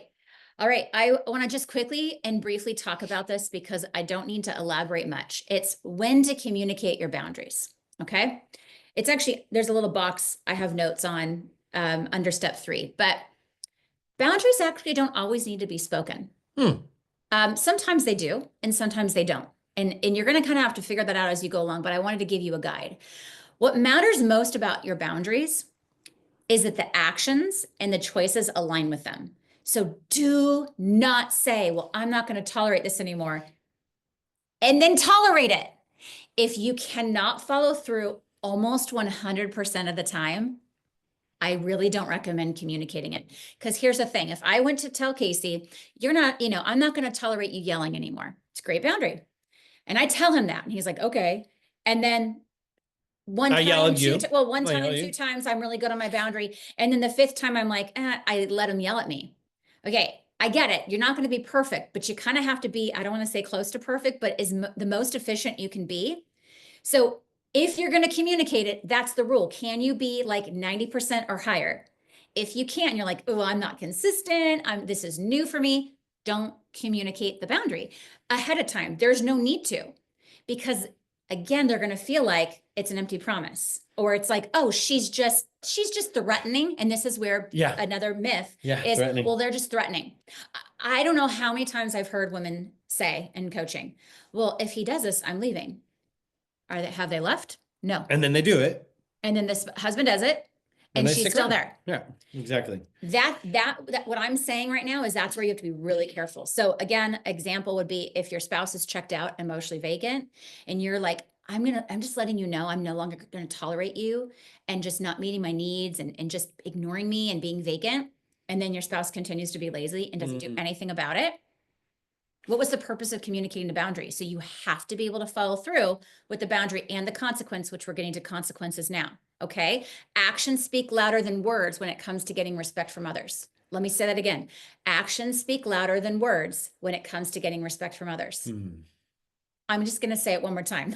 Actions speak louder than words when it comes to getting respect from others. Please marinate that. Okay. Okay. All right. So I want to talk about when someone continues to disrespect your boundaries. Turn to page 6, please, in your workbook. We're going to talk about consequences versus punishment in a second. But I want to talk, kind of wanted to add this section to say, I love the stance. Like, we are no longer going to tolerate that, right? But it's hard to make that change. And then when someone continues to walk over your boundaries, right? It hurts. We teach people how to treat us. So if someone you care about continues to disrespect you, your boundaries, you must have a consequence ready to happen. Because the goal really is to protect yourself and hopefully allow your partner or the other person to feel the weight of their choices. Like, this is, what am I trying to say here? Well, it's a natural outcome. Yeah, it's right, exactly. Like, you need them to feel the consequence. Somebody and not think that there would be a consequence. Now, of course, there's a consequence. Consequences can be good. Yeah. Consequences can be bad, right? Like investing in creating a safe place in your marriage, right? By spending time together, by making each other a priority. You know what the consequence is? Deeper and vulnerable sharing, feeling loved and respected. Okay. Yeah. Now, if you allow critical words or the silent treatment or the shaming, belittling comments to happen in your relationship and you tolerate that, you know what the consequence is? No one's feeling safe to open up. Talk about the brick wall going up. I'm going to Things guard become myself. things become transactional. Yeah. So we wanted to actually give you guys a couple examples, right? Because this is where people get really hung up on with the whole boundaries and consequences and understanding. Yeah, what do you do if your spouse, I'm seeing in the chat, I have a spouse and they continuously disrespect me. What do I do? This is the boundary now moves to a consequence. Correct. Yes. So let's talk about yelling. Okay. Just thumbs up in the chat room. How many of you guys are yellers? Well, we used to be, but yes. How many of you are yellers? Yeah, or you used to be a yeller. Either you're yellers or it's the icy cold silent treatment. But if you're yellers, okay, let's just talk about this. Or you've ever struggled with yelling. Yeah. I would yell at Megan and she would yell back. Yeah, I would. That was us going back and forth. And you know what? The thing is, Megan and I are very competitive. So we both wanted to win. And stubborn. And we were both right fighters. But then all of a sudden she had this boundary. Like she would just say, hey, I want to hear what you're saying, but right now you're yelling. and I don't want to participate in this conversation. Go take a walk outside. Come back in when you're calm. We can talk about it. And I was like, so she stopped engaging. That was the consequence. I didn't Mhm. engage him anymore. Yep. As soon as it happened, she was like, "Oh, I'm Yeah. out." And I felt that consequence of disconnection. Yeah. And it was very clear, like, okay, I'm the unhealthy one. Megan was the healthy one. Yeah. I couldn't control Casey, right? I couldn't open his mouth, close his mouth, right? So boundaries, reminder, they're not about the other person, they're about what you will tolerate. And I would not tolerate yelling anymore. But that boundary is for anybody. If you came to my home too, I wouldn't allow you to yell at me or my kids, right? Okay, another example. Yes. Alcohol. Alcohol. Oh, Alcohol. my Lordy B. 90% of marriage intensives we Intensives. do Yep. with for couples in crisis, alcohol has or is still an issue. Okay. What people say and do when they're drinking alcohol is very hurtful things, or they become gossipers, right? Mhm. They're the kind of conversations that people wouldn't have if they were sober. Now, spouses feel that tension. Oh, as soon as he has a drink, it's kind of gets short and curt with me, Mm, and they feel mistreated. And then they're like, hey, like, no more drinking, right? Alcohol and marriage just does not mix well, right? Well, a boundary, which is about you, not your partner, because you have no control how yeah, they how drink, much they how they drink. respond. So I value safety. I've allowed my partner to say inappropriate things and make bad choices when they're drinking. I will no longer tolerate that. Mhm. Moving forward, if my partner chooses to drink around me, I will remove myself from the situation by either leaving the house, Yep. getting an Uber home, driving Yeah. separately, Yep. or leaving the party. Don't engage with the spouse who continues to drink. Oh my That gosh. and we have many couples where unfortunately they've said like, well, if you drink again, we'll divorce. And they're still married Yeah. again. And guess who still drinks? Please do not communicate the boundary and go extreme if you're not ready to follow through with it. You have to make sure. And so I feel like that's a better consequence if you're not wanting to get divorced. Okay, let's talk about in-laws. I value respect and teamwork. True story. I've allowed my in-laws to say really hurtful things and cross boundaries, and my spouse has not protected me or stood up for me, even though I've asked them to several times. So obviously, this person has felt unsafe, unheard, disrespected, not like they're a team, right? The boundary and consequence is this: if this continues and you do not stand up for me, we will be meeting with a Marriage 365 coach to get a third party to help Yeah. us with our next steps. See, you've escalated it now. You've already tried. They continuously disrespect you and not stand up for you. Now you have to escalate the consequence. It's we got to get a third party because I've tried, you've tried, we're not able to fix it. That's okay. No shame in needing a third party help. Yeah. Okay. But then guess what?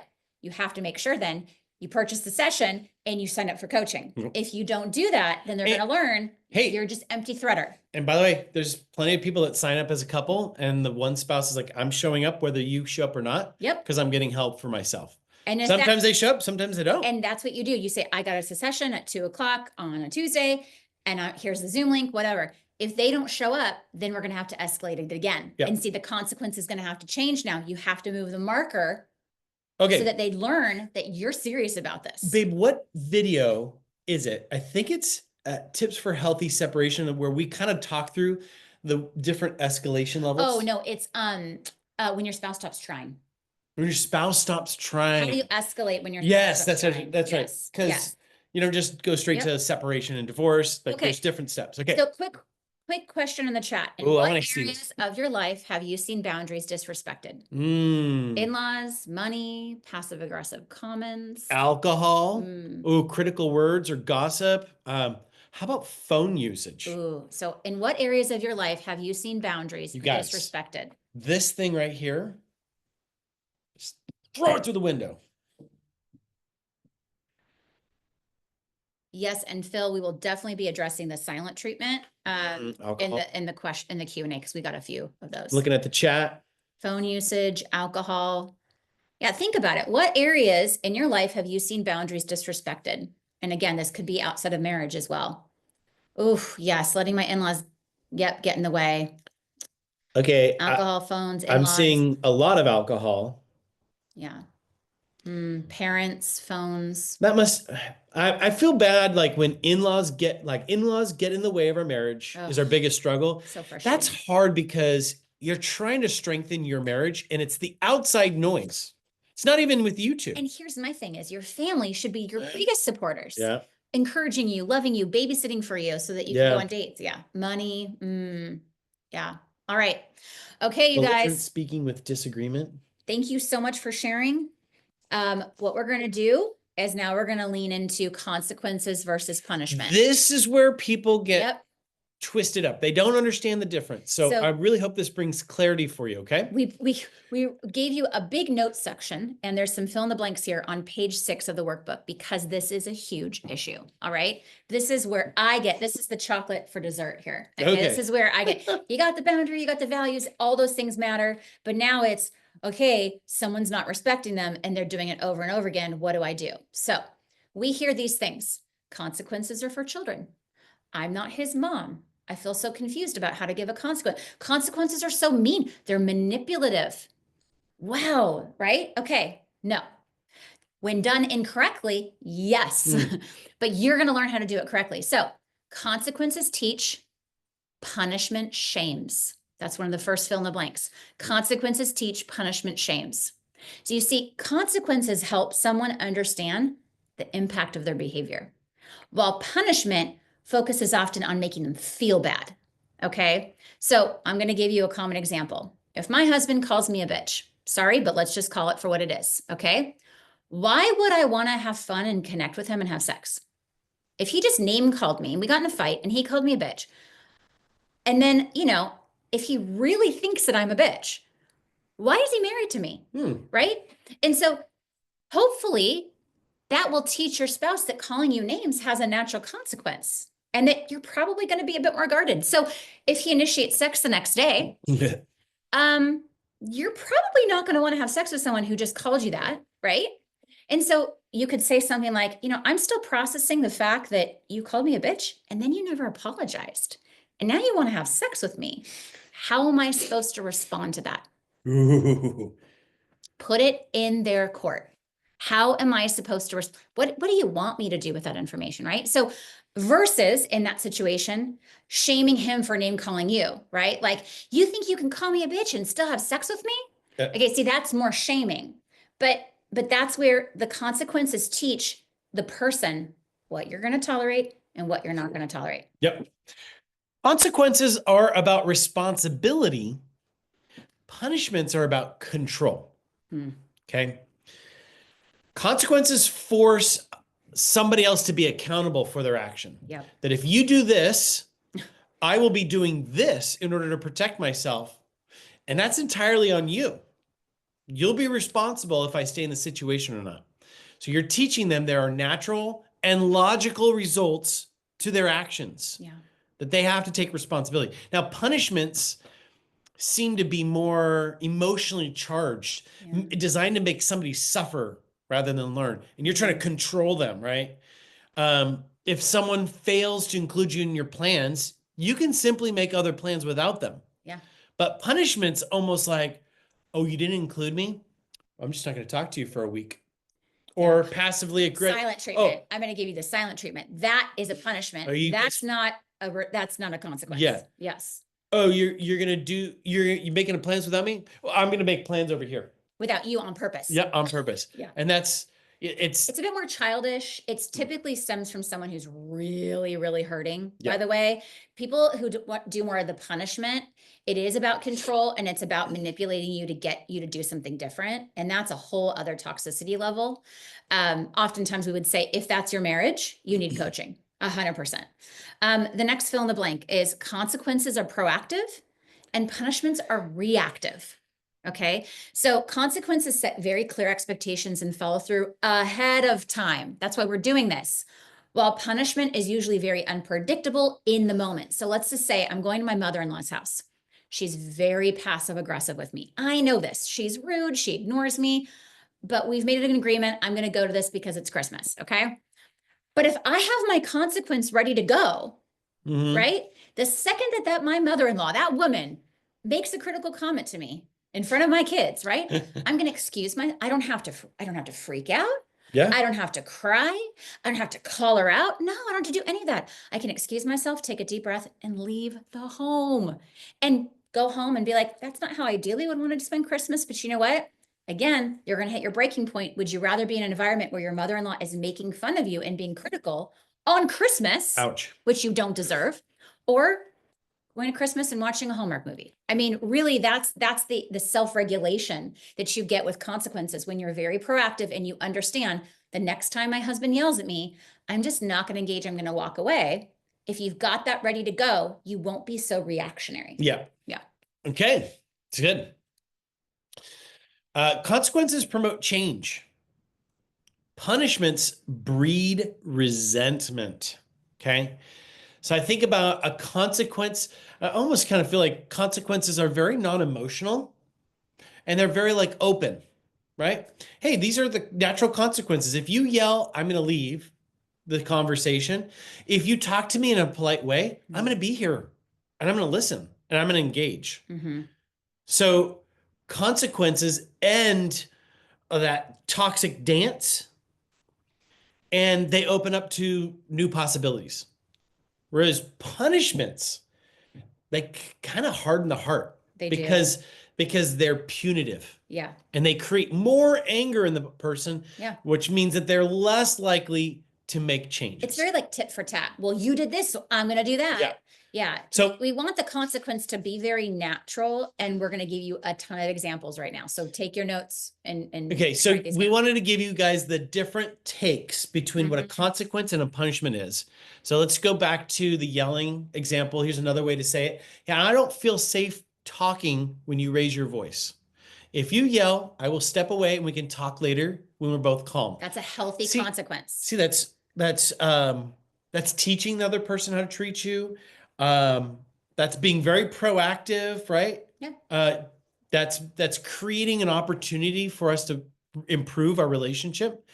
But a punishment is if you yell at me, I'm giving you the silent treatment for the rest of the day. Or if you don't even say that and you just give the silent treatment for the rest of the day. Yeah. Yeah. The Okay. punishment may be more unspoken. All right. This is another example. Let's say your spouse doesn't follow through with their commitments. Okay. The consequence, a healthy one, is if you forget to pick up the kids, I will have to find another solution next time, and you won't have that responsibility for that task. Like, obviously your kids need to be picked up. So this isn't just like, I hope you figure this out. Like, no, our children need to be picked up. You repeatedly don't pick them up on time, right? Yeah. Now, a punishment would be, you forgot to pick up the kids, so I'm canceling your night out with your friends. Or like, we're not having sex. Or like, see the difference? Like, you have to find a solution to the actual issue. The issue is your spouse keeps forgetting to pick up the kids on time from daycare or school. Okay. Okay. I love this one. Overstepping boundaries with time. I love this one. If you like you're asking your spouse, please come home at this time so we can have family dinner. And they don't even communicate. They don't text when they're on their way home. You've gotten better. Okay. Oh, yeah. If you repeatedly come home late without communicating, I will stop planning dinners for us because I don't want to waste my energy, my time, not knowing and uncertainty. Okay. Yeah. That's a consequence. Yeah. Hey, I'm going to stop planning on. I've done that for you. I did that for him for like a season, and he had FOMO. He was like, the kids and you are laughing, you're playing games, and I'm coming. I'm like, well, you're never on time when you say you're going to be on time. So we just can't sit here and wait for you. It's a natural consequence. Okay. Punishment. Oh, you're late again? You're eating by yourself. Or you're late again, you don't get dinner. Yeah. I'm not making you dinner. Yeah. Okay. Here's a big one with financial infidelity. Okay. Like, a lot of people do a lot of things that they should be doing. Okay. A healthy consequence would be, hey, listen, if you overspend beyond our agreed budget, I will open a separate bank account to ensure our financial stability. Like, we still have bills, the kids need shoes, school fees, whatever that is, right? Okay. So you have to protect yourself. If you've talked about this with your spouse, you've agreed on a budget, and they continue, well, sounds like you're going to have a separate bank account. All right. A punishment would be, you spent too much again, so I'm taking away your credit card. See the difference there? No room for finding an actual solution because they could just order another credit card too. Okay. Drinking. This is good. Heard this one before. I love you, but I won't enable unhealthy choices. If you continue to drink excessively, I'm not going to go to that party with you. Yeah. That's Or a I'm not going to great, attend social events with you. yeah. Like, Or if we have a one drink limit, so you have one drink. If you have two drinks though, I'm gonna get an Uber home because you get yeah, weird. Okay. yeah, Punishment.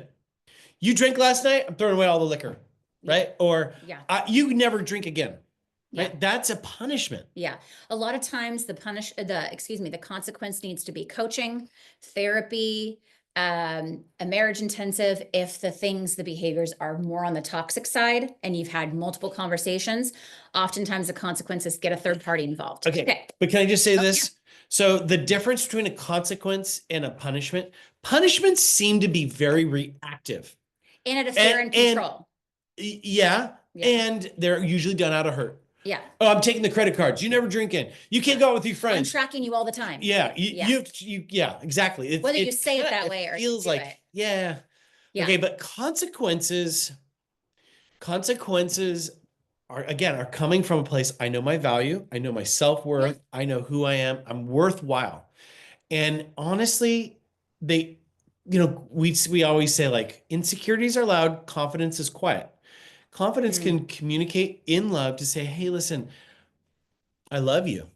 I love us. I love our marriage. And I'm trying to protect our sanity. And Yeah. I'm done with us yelling at each other. I'm done with us giving each other the silent treatment. We need to engage each other in a healthy way. Yeah. And if you're hurting, I want to hear from you. Here's the consequence though. If you are going to emotionally neglect me, then there's going to be a natural consequence. We need to get some help so that we can engage healthy because maybe you don't feel like it's safe enough, right? See how calm? Yeah. But You that don't needs have to be to- said in yeah. love. It needs to be said frequently. And you have to, that's why we had you walk through this exercise, is you're going to want to go through those 3 steps. Remind yourself of your values. Talk about, okay, what I've been tolerating, what I haven't been tolerating, right? And you really want to make sure that you're going, okay, wait, remind yourself why you're doing this. Like, it's to prioritize and protect yourself. You've decided why you're not going to tolerate this behavior anymore. Don't back down on that. Live it out. So we're almost done. So hang with us. Okay. Little stretch. There is a really popular book out right now called Let Them, and it's by Mel Robbins, and it's called The Let Them Theory. And I'm just going to share with you. You don't even have to buy the book. I'm going to save you some money. Unless if you want to, you should. But I'm curious in the chat if you guys have heard of this book before. I feel like she's on every podcast, Oprah, Jay Shetty, you name it. But the basis is this, which is what we've been teaching for a very long time, just like her. Every time you rescue someone, you rob them of their chance to grow. I'm going to say it again. Every time you rescue your husband or your wife, you rob them of their chance to grow. It's tempting, I get it, to step in to fix these things, but all it does is make another person dependent on you. It's enabling the behavior. The real act of love is to actually let them be and do what they're going to do because you have zero control over them anyways. If you want to make a better marriage, make a better you, right? You let your kids do their laundry and have their favorite sweatshirt get stained because they didn't separate colors. Guess what? The next time they do their laundry, who's going to separate the colors? Yeah. Yeah. You let your spouse have dinner on their own after they've promised you time and time again they'll be home from work. Well, you and the kids get to be playing games and laughing without them in another room. And it's going to get old quickly. The first couple times they might have so much pride where they're like, fine, I get to eat dinner by myself. That's going to get really old. Or the kids are going to go up and go, Dad, why are you always late? Right? And I want to give you a very, very personal and very difficult example of something that's happened recently in my life that it's been redeeming in some ways and also really, really hard. And I share this story. I haven't shared it publicly with anybody. So please don't share this, though I guess it's out there. Oh, well. My brother, I have a brother who's 3.5 years older than me. And from day one, from what I can remember, he's always been very selfish. He's made some really bad choices in life. And like, for example, he got diagnosed with seizures, didn't take a seizure medicine, had a seizure while he was driving. And that was really when we were new parents. And I remember the first time kind of standing up and going, you can't do that. Like, you could have killed me, my daughter. You could have killed my husband. Like, there's people driving on this planet that have loved ones. And you're just thinking about, well, you don't want to take your medicine. So that's kind of the guy he is. Okay. So this is extreme behavior. I get it. He's always been very selfish. But here's the thing, what I want to share is about a month ago, he was in the hospital and he almost passed away. He's 45 and he is the most unhealthy physically we've ever seen Yeah. him. He looks like he's 55. I mean, he almost died. So his pancreas failed, his liver's failing, his kidneys were failing. He did not know, but he has diabetes, has probably lived with it for 10 years. Um, Hmm. on top of the seizures and many other things. He's extremely overweight. My brother's always been thin. Mm-hmm. Completely his body, they talk about the natural consequences to him drinking, smoking weed, and not living a healthy life. It has caught up to him and he's only 45. And haven't talked to my brother actually in 6 years. We live very close to each other and we just don't chat. And it makes me sad, but my own boundary that I had was he is so mean and he's a taker from my mom and dad. And it just breaks my heart and it breaks our heart. And he doesn't ever call us before we didn't talk, never did anything with our children, has never been that fun uncle. He's not married, doesn't have kids. Like, it's not like he's busy. And all that to say, my parents, through all this process, have finally seen that they never let him have the consequences ever with anything. They rescued and enabled for 30 years. Mm-hmm. And now we all have a ruptured relationship with my brother. This really was the wake up call for my mom and dad. Makes me sad for my parents because they're in their 70s and they are so disappointed in their own son. Mm-hmm. And I can't imagine the pain and the hurt that they're going through. And the doctor came in and said, you can never drink again. And guess who is already like, well, I can kind of drink. See, you have to let him. You have to let him and he might die. And now I'm like, this is extreme. And my parents are now living with the regret of not allowing him to learn from his mistakes. And I share that by saying, if you continue to enable your mother-in-law, your husband, your wife, whatever, and not in a mean, vindictive punishment way, but you have to say they're on their own journey and they have to learn that giving a silent treatment, yelling at their children, calling me rude in front of a Christmas party is not okay behavior. And while others may allow it and be okay with it, you get to decide because you're an adult. You do not have to allow it. You let them do what they're going to do. That's Mel Robbins' thing. Let them, they're going to do it, but you will rob them of their own growth every time you enable, every time you rescue, and every time you don't follow through with the consequence. If you do not follow through with this is like Megan one-on-one coaching. Please, you have to be consistent. You are on fire. Or they'll never learn. Yeah. And then you're part of it. And anyways, yes. Okay. That was my Trump speech. Okay. Give Megan a thumbs up. Give her a little fire. That was amazing. Babe, okay. Seriously, that's so true. Wait, and hold on. Chat question? No, hold on. Oh, okay. I want to participate in this. I know. I had a good question. Megan was on fire. I have to say though that is a bit of our parenting philosophy is never do for your kids what they can do themselves. And it was interesting because we were coaching another couple and their kid's like 17. She's still making their lunches. Yeah. She's still doing their laundry. She was someone who was so exhausted because she's doing everything for her kids. And I love it. And her marriage. It's so sweet. I just want to say it's all with a good heart, but it's not working for her. Yeah. That's the key I want to say. It's not working for her. Well, it's not working for her because her marriage is in shambles. Yes. Her marriage, and thinking of it, it's like her third marriage. Yep. Completely ruined again because she has enabled and given herself to everybody else. Yeah.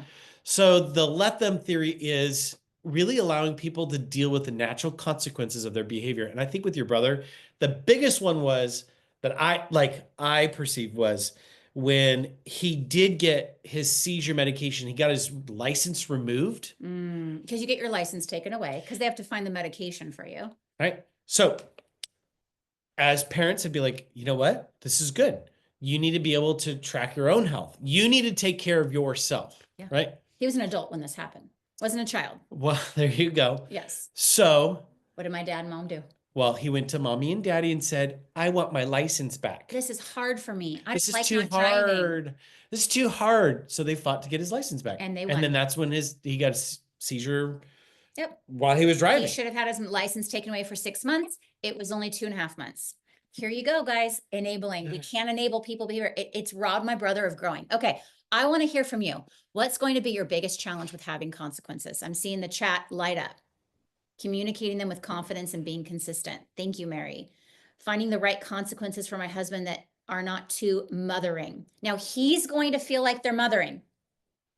You have to understand after this whole workshop, they're not mothering. He's allowed to feel that. Your spouse, I saw a few other comments. What if your spouse thinks it's controlling? Of course, they're going to think that's controlling. Listen, unhealthy people don't like boundaries. People that don't have boundaries don't like boundaries. That's why I was saying this is where the rubber meets the road is you though are the healthy one. That's why you signed up for the workshop. And we're so proud of you. Yeah. I'm sad that like couldn't like close registration to be like, we have no more room. Like everyone needs this because this is the problem with society. This is the problem with families and marriages and even parenting is we are allowing and enabling behaviors. And I understand why, but people are going to tell you and get mad at you. You have to be ready for that. But the good news is when you know your value and you know your confidence and you're like, no, I don't deserve this. It's going to get easier. I promise you it gets easier. First time's always the hardest. Okay. So, I'm just going to end with this. Every single person is deserving of love and respect. Every one of us has unique giftings and callings. Now, I realize that some of us, I've done it myself, have lived having these insecurities, these fear-based value judgments of ourselves. Maybe if we walk out to the street and look at the house, going back to the house analogy, and you're like, that house looks like trash. And we devalue the house ourselves. Then yeah, boundaries are going to be really, really hard. Yeah. Because you're like, who cares? Why would you put up a gate for this kind of house, right? So it will take some time to recognize your self-worth. But I want to say this to you right now. You deserve this. Yeah. Your marriage deserves this. Your kids deserve this. And I'm, like Megan said, I'm very proud of you for being here and working through this. I want to go back to the couple that we opened up with, just in closing. He was a military kid, very close to his family, only thing steady. She had a very detached family. They get married. Biggest issue, spent $20,000 in therapy, was in-laws. I feel like we have no boundaries with in-laws. He felt like her boundaries were that wall, and she felt like he had no fence, is actually the perfect way to say it. Yeah, and the complaints and the level of anger and resentment on her end was at a 10. Yeah. And when we help them understand and bring awareness to like, what is the fight behind the fight, was that he valued his family. He valued family. Yep. This is important to me. We've stayed in touch. We're in each other's lives. Obviously, that's not a value of hers. Yep. So the fight was these values conflict. And right? that their values, so she valued their marriage, of course, and that security and that like safety. Right there, safety. And she felt like he had no fence up. So mom and dad would come and say hi, and mom and dad would go to every party. See, she felt like you have no wall, fence, nothing up, where she unfortunately had this giant wall of China up. And so they were both extremes. And that's exactly where we were able to uncover that and have those aha moments and then be able to create healthy boundaries and consequences, because the therapist hadn't done that with any other therapist, hadn't done that with them. It was all very much rigid, either wall-based or very loosely based for him with his no wall and no fence. But let me just tell you, the biggest obstacle was the fact that she had unforgiveness, the anger and the resentment meant it wasn't a healthy gate. It wasn't a healthy boundary. It became extreme. It became unrealistic and it really hard to live up to. Yeah. So just know this I was at the sidebar from earlier was when we live in a life with anger and resentment towards someone, the boundaries we create will always be extreme and feel like punishment. And that's why a lot of you have probably struggled because you could see that. So okay. First of all, well, let me just. Where are you going? Oh, Okay, go for it. Okay, so what I want to make sure you guys see is we've got some connecting questions on page 7 for couples. So take some time, not now, but later to go through that. Then if you flip to page 8, we've got connecting questions for individuals. Highly recommend doing this as journal prompts. Just keep learning, keep growing. You could do both and not. And then the last page on page 9, we've got some additional resources for those of you who want it and need it. Yep. So let's talk about intensives.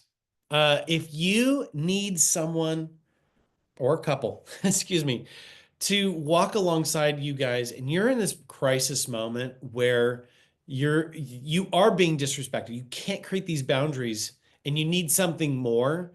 And let's just say if you're rating your marriage on a scale of 1 to 10, 10 being yay, and 1 being, you're in that like 3 to 4 range. And you've tried other avenues, I'm going to encourage you to consider intensive. Intensives have an over 90% success rate, mainly because we spend 2 full days getting to know you, your story, your triggers, your traumas, your values. The real hurts, the where real they started. hurts, and then we guide you through that process of healing. And it's like basically months and months and months and months of counseling stuffed into 2 days. And so a there's lot of husbands love it because they're like, yeah, let's get it done. And we give you a customized 90-day action plan. There's accountability, follow-up. It's very like, we don't just hang with you for 2 days and then say bye. We really work with the couple ongoing, and that's what's really beautiful. But let's say you're like, I don't think we're there. I don't think we're at like a 1 or 2. I think we're at like 3, 4, 5, 6, 7. I see a lot of the comments. I think a lot of you need coaching. And let me just tell you, there's no shame in that. And I want to just briefly say, therapy is ideal for individuals. Okay, this is very, very important. Marriage therapy is really not ideal. It has a 20% success rate. So unless if you have a really good therapist or recommendation, I wouldn't go the marriage therapy route. And let's just distinguish. A good therapist is going to give you action plans and hold you accountable to them. Correct. A bad therapist is just going to let you talk. We call it talk therapy. You go to the session, you talk, but nothing really actually happens. The fact that this couple spent $20,000 on therapy and they never created a real true like consequence. I'm like, and she's like, no, what's that? I'm like, oh my gosh, no, that's a horrible therapist. Okay. So coaches, and it's not just Casey and I, we have 2 other coaches on our staff. We really look at it as we are problem solvers. We want to be able to problem solve. We have to kind of do some digging around and understand like where the hurt and the pain's coming from. But we also want to give you very specific and clear action steps and plans. And then we send you homework and follow up and all that stuff. Okay. If you are a member to Marriage 365, you always get 20% off coaching, which is a huge discount. So that's great. Keep it up. The code is in your member perks. If you are not a member, there is a special code on here. It's called Get More Love 10. Obviously, there's an expiration, but we want to gift that to you to say we want you to experience coaching if you need it. Okay. Okay. Can I slip in one thing that's not on here? Sure. If you are a guy and you're on this call and you're looking for accountability, some action plans, and even maybe some friendship or just being able to reflect with other guys that are also working on themselves. Starting this Tuesday, March 25th, my next round of my men's group, it's called the 5-week reset, where we go through 5 different areas of your life as a man that you really need to have some sense of proactive action plan goals for mentally, physically, financially, sexually, and relationally. And those 5 weeks are really geared towards becoming the healthiest version of yourself and doing it with other people, because trying to change your life by yourself is not, it's really, really hard. It's hard. I didn't do it by myself. I had someone help me. Yeah. So I've never actually known anyone who's been able to do it completely by themselves. They've needed a friend, a mentor. They're very rare. Those are like the rare breed of like, yeah. And it's even harder. And most of us, we need people. Anyways. Okay. So thank you guys so much for tuning in. We're going to move into the Q&A section. And I want to just say one other announcement is we are going to be doing this a couple times this year. So if you are vibing on all this and digging on this, just please share with your friends, with family, to say, hey, listen. Hey, my mother-in-law, you need this. I gifted this to you. Just pay attention. I don't know when the next date is. We haven't set that, but we're going to do this workshop again. So I'd love it in the comments if you felt like this was super valuable. Yeah, please share it with other friends. Yes. Okay. People. I would like to take these two specific questions. There are a lot about the silent treatment. I saw that too. Thank you, Christy. Couple questions. If possible, please address the silent treatment as a consequence to verbal abuse. What about the silent treatment that lasts for days? What's the difference between the silent treatment and not engaging? Okay, so let's start Yeah, with there's this. that. So we were the Yes. yellers. Now people are dealing with the opposite. The They're silent both like, treatment, "Whoop, we're done." Okay, so here's the simple difference. The silent treatment is purposefully withholding love, affection, acknowledgement. Mm. Okay, you are literally not even roommates at that point. You are minimally or not at all engaging via text, in person. Needing space or disengaging is actually really healthy. Ideally, it's communicated. It's to say, hey, listen, like I'm really flooded right now, or I'm really hurt by you, and I need some time, I need some space. But that disengagement and needing space and pulling away shouldn't last more than 24 hours. Okay, so let's address if someone that you're married to is giving you the silent treatment. First off, it is technically a form of abuse. We have to acknowledge the pain. It is up there in one of the most, so it's a for divorce predictor of the Gottmans. Yeah. It's stonewalling. So like Stonewalling, it's neglect. It's neglect. It's purposely withholding love. Yeah. It's abandonment. It's really bad. Kind of like that cloud. If that's in your marriage, you either need coaching or an intensive. You will not be able to address this on your own. I can tell you that right now, especially if it's only happened a couple times maybe. But I need you to know and understand right now the severity of that. Now, of course, if you're listening to this, you're like, I know because I'm the one that's being, and it hurts. And it hurts. If you are listening to this and you're the one giving it, you need to understand, I understand that why you're doing it is you're mad and you're angry, but it is one of the most toxic things you can do. And again, it's a four divorce predictors. It's one of them. Okay. We have to know that. So this behavior is definitely a non-negotiable moving forward. And in regards to consequences, I would just say one thing, when they finally talk to you, unfortunately, I'm sorry, whenever that is, in 2 weeks and 4 days, whatever, you say, I've decided and learned that the silent treatment is one of the most harmful things. It's actually a divorce predictor, excuse me.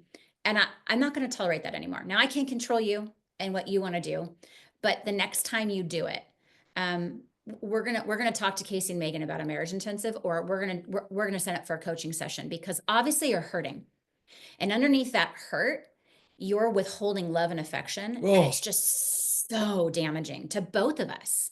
And I'm just not going to tolerate it anymore. And so if you continue, and then you clearly, that is when you would communicate, I am going to, and you need to decide whether you're going to do coaching or intensive, but then follow through in it. Okay. So another natural consequence is going to be you withdrawing as well from the relationship too. So I think when we think about escalating, so you can watch that video, how to break the silent treatment. Ooh. We have a whole video in membership. For you members, for you non-members, you should join. Okay. But we have, it's called How to Break the Silent Treatment. Because there's kind of like this level of escalation. Okay. First of all, have you communicated in love? Okay, that's step one. If you've communicated nagging, you need to apologize. Say, I'm so sorry that I've approached this way the wrong way, and I probably shamed you and belittled you. So I want to communicate in love. That's one. That doesn't work, then you take it to the next level. We need some outside help. Yeah. We need some coaching. You escalate. Yeah. Yeah. This is escalation, right? So now we need some outside help. Okay, that's not working and you're not participating. We need an intensive. Yeah. Right? That doesn't work. Then you could carry on to the intensive, separation. we will actually create that plan for you and tell you, if they keep doing this, this is what's going to happen. And then it comes from us. Okay. So I just have to say that a lot of silent treatment questions. The silent treatment is really, really mean. It's really, really mean. And yet it's silent. So it's not like, I know, when you say something, you remember those words, but to withhold like that. So obviously a natural consequence is for you to withdraw from the relationship. Yeah. So think about when they want to engage, or when what are you making for dinner? Yeah. I would naturally start withholding lots of different things. Again, not out of fear, not out of control. Or punishment. And not out of punishment as a natural consequence. Well, wait a second. I'm going to make plans for this weekend for myself. Because last Saturday, you didn't talk to literally didn't me. even talk to me. So I would actively make plans Yeah, by yourself or with friends to say, hey, I'm gonna next weekend I'm gonna go out You hang out didn't with the even girls. communicate it. At that point, you don't even have to communicate it if you don't want to. And again, don't do it out of spite or out of anger, though. Okay, let's move on. Yeah. Yeah, Okay. that's a big one. That's Yes. Okay. Mhm. So what happens when you and your spouse have different values? All right. All right. So this is tough. I'll be completely honest with you. When Casey and I do premarital, we actually talk about it and we make sure that couples have at least similar values or one common value. So when you don't have any values in common, it's really, really tough. Mhm. It is. Like we both have faith as one of our values, right? And we talked about humor and fun. So the other things we may not be common, but with this particular, those ones, we don't really ever fight about it much. No. So what I hear you saying is, if you have different values, right? I So think for example, she values family. family, he values work Yes. and success. Yes. Now, underneath work and success, just so you know, there's actually an even deeper meaning. We're going to have a new podcast that comes out this Monday about being it's called When My Spouse's Job is Ruining Our Marriage. And we talk about workaholics and like when someone really values work. It's actually that he doesn't value work. He values something more than that. And I'm gonna encourage you to listen to that podcast, but a couple hints. Work and success could mean power. It could mean stability. It could mean security, safety. It could mean lots of different things. So even under the value of work, I just want to let you know that there's even a deeper value. Because was work actually on? I was going to say, I don't think work's not a value. Work's not on here for a reason, because that's not actually a value. So just FYI, okay? Now you said success. So I would dive deeper into that and start getting curious with your husband. So start getting curious with your spouse about what they value. Have them look at this value list and go, hey, what are your values? See if that even makes it. I wonder if he's even going to recognize that you value success. And the question would be, would you be happy if you became the most successful person in your industry and lost your family? Right? Wow. I mean, Jeff Bezos, you just talked about it. Yeah. Jeff Bezos burned through his marriage. Yep. Tom Brady burned through his marriage. Yep. Right? There are stories and stories of people that become the most successful in their field. Yeah. And yet they've burned through their family. The guy that runs the Irvine company locally, multi-billionaire, right? Has no relationship. Kids hate his guts. And his grandkids. Yep. Yeah. And they don't want to talk to him. Someone in the chat said, in the workplace, I feel respected as opposed to home. Yes. We actually talked about that in the podcast that's coming out this coming week, is that it's an escape. Work is a great escape. So also make sure, Cindy, that they're not using work to escape. So you got to figure out your marriage stuff. And if this continues, then yeah, you would need coaching to kind of figure out then how to balance it out, because it's not that we want to say, well, quit your job. Of course, right? He's not going to quit his job. But let's find that balance, and you probably need a third party to help coach you through that. Okay. All right. What happens when the consequence, like removing yourself or pulling back, actually meets your partner's need? Yeah. So unfortunately, well, that hurts, right? Because you're thinking, well, I'm pulling back, I'm saving myself, but they actually like that. What that stems from is huge amounts of resentment and pain. And that means that these two people, or the person that is, pulling back or not pulling back, but the person who's like, yes, it met my need. There is so much resentment and pain and hurt underneath the surface that spouse has to deal with. So I saw that a few times being asked, like, well, what if they like the consequence? Like if I pull back, they're like, sweet. Or what if like the consequences, we go to therapy and they actually like it because they get to talk about how bad I am. Well, that just shows you how much in pain they are. And you're just gonna have to be consistent with it. Okay. And I would say there needs to be a conversation when things are not, in a fighting stance. Yeah. What is our marriage? What does that look like to you? Yeah. Are we a team? Yeah. What are our goals? I was thinking about even these, you guys that are struggling with silent treatment. Would be great to sit down with your partner and say, maybe I need a little check-in. Like, what does a marriage look like to you that's healthy?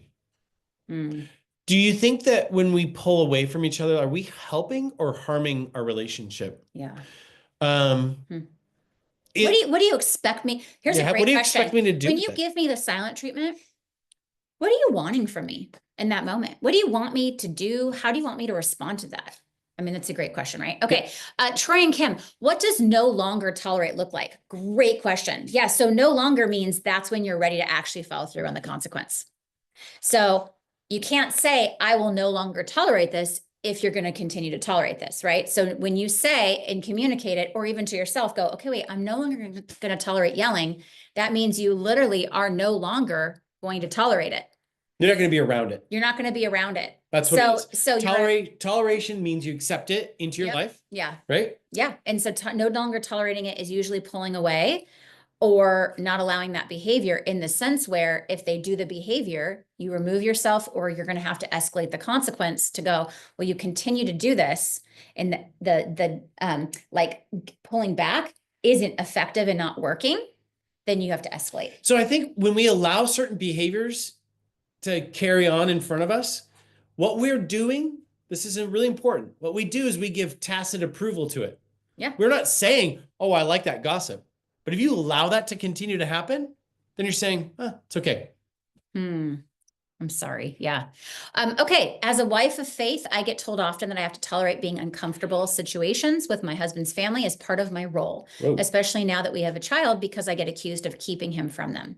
I really struggle with boundaries, how I can set with my husband's family, because I get told I'm being ridiculous and overreacting, and that I have to let my husband handle those types of matters. What can I do? Okay. First off, I'm excited. Oh, did you have something to say? No, go for it. Okay. Number one. Here's what I'm going to tell you, Haley, and I think that you're going to love it, but it's going to be hard.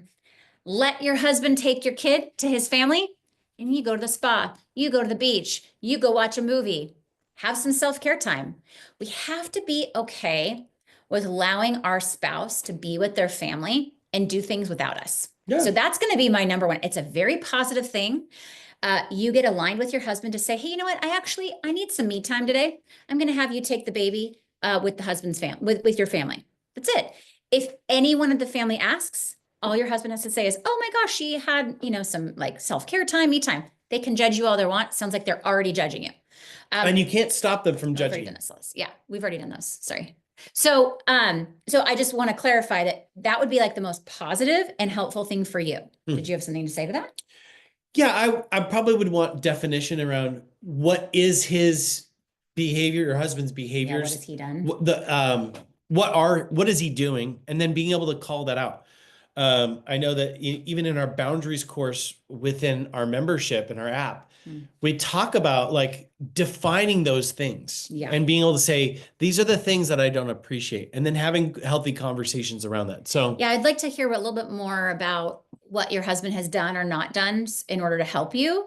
But again, that might even be like a simple coaching session where we could just uncover that and create some new boundaries. All right. You want to read that one? What if your other half thinks your consequences are punishments? They will.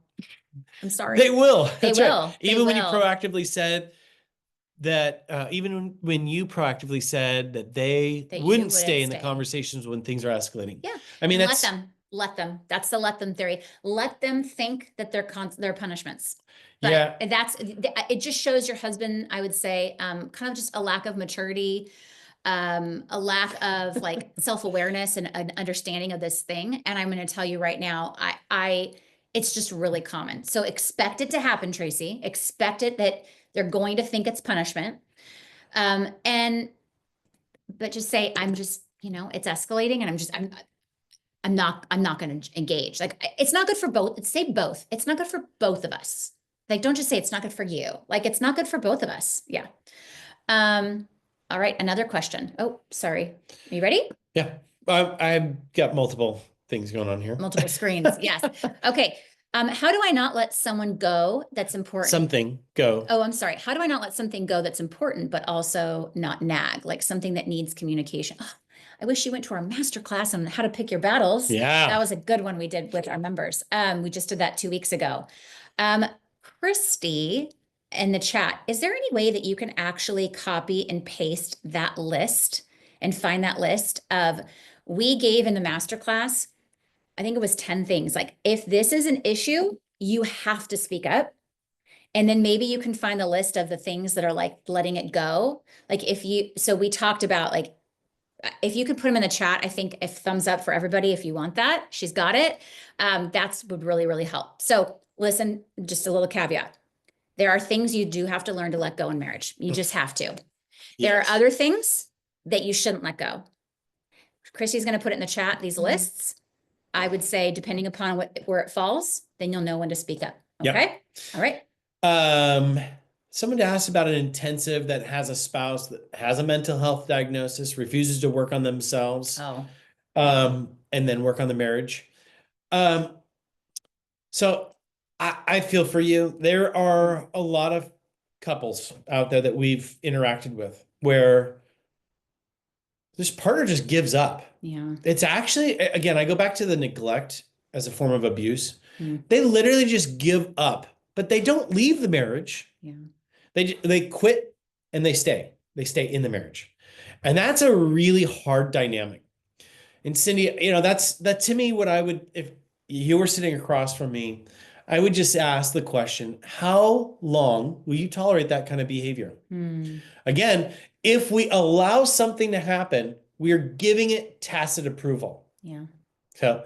So again, remember the little escalation? You need to start to escalate. Yeah.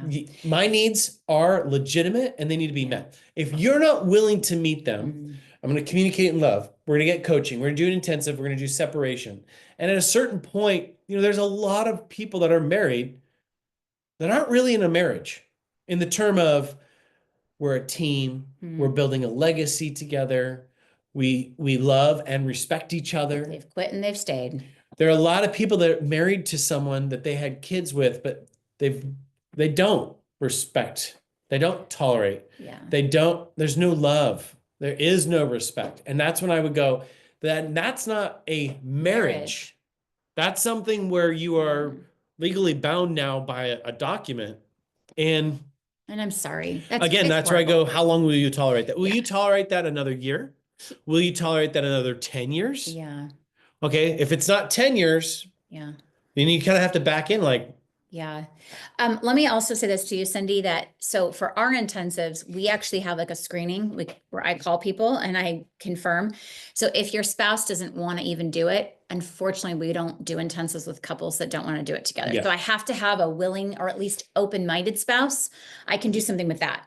But if someone's closed-minded and just doesn't want to get help, I don't want him to come dragged there and then us having to like convince him that he has to work on his marriage. So my recommendation would be at this point, offer up like an ultimatum. The ultimatum is really like, we need an intensive. Here's all the information. Look into it. If we don't do this, we're going to separate. Unfortunately, I'm really sorry. I hate to tell people that, but from what I'm hearing, I'm very worried someone that has a mental health diagnosis and isn't doing anything about it. Like that's dangerous to society. And we have to really take that seriously. And I don't know what the diagnosis is, but we really have to make sure that that's being taken care of. Okay. okay. Do you want to read Denise's Yeah. question? Okay. So, Can you read it word for word? I'll summarize it. Okay. I've asked them to do something and they continue to not do it. So for example, keeping a tidy house, it's not perfect. We still live in the house, right? It still has to be used. Compliments, making a compliment, but he only does it if he's coerced. And words of appreciation, despite multiple discussions of saying he'll try. So this is like your men's group right there. It is. It is women asking their husband to do something or to change or work on something. Husband says yes. Okay, yeah, you're right. I should do that. Does it for maybe a week or two, or only does it when they're prompted. Oh, this is like in our office hours for members. This is like the number one question we get. Yeah. I'm sorry. So this is where, again, we're going to go back to the escalation because here it is. I have It's a like, different response, but okay. yeah, but what we're trying to do is set up a consequence and a boundary to say, this is what I need emotionally. And you're purposely not doing it by not following through. But does he know? I guess my question is, does he know how? So we always ask this first question. When someone asks a husband or a wife, can you do this? Can you fix this? Can you stop doing that? I know it sounds like an excuse, but do they actually know how to change? Let's give them the benefit of the doubt. Okay, the benefit of the doubt is, do they know how to change? 1 in 4 men are raised in homes without a father, and probably another 2 of the 4 were raised in a home with an emotionally vacant father. Or, what is it? Like 60% of millennials were raised in a broken family. So there's a lot of us that are walking around married. We Yep. look like adults on the outside, but inside there's a big, big, big wound. Yes. So maybe, yes, if he doesn't know how to.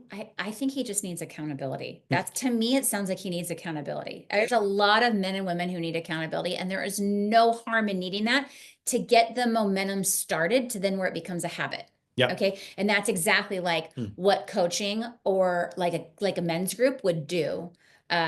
Just FYI. Okay. So that's how I would escalate that.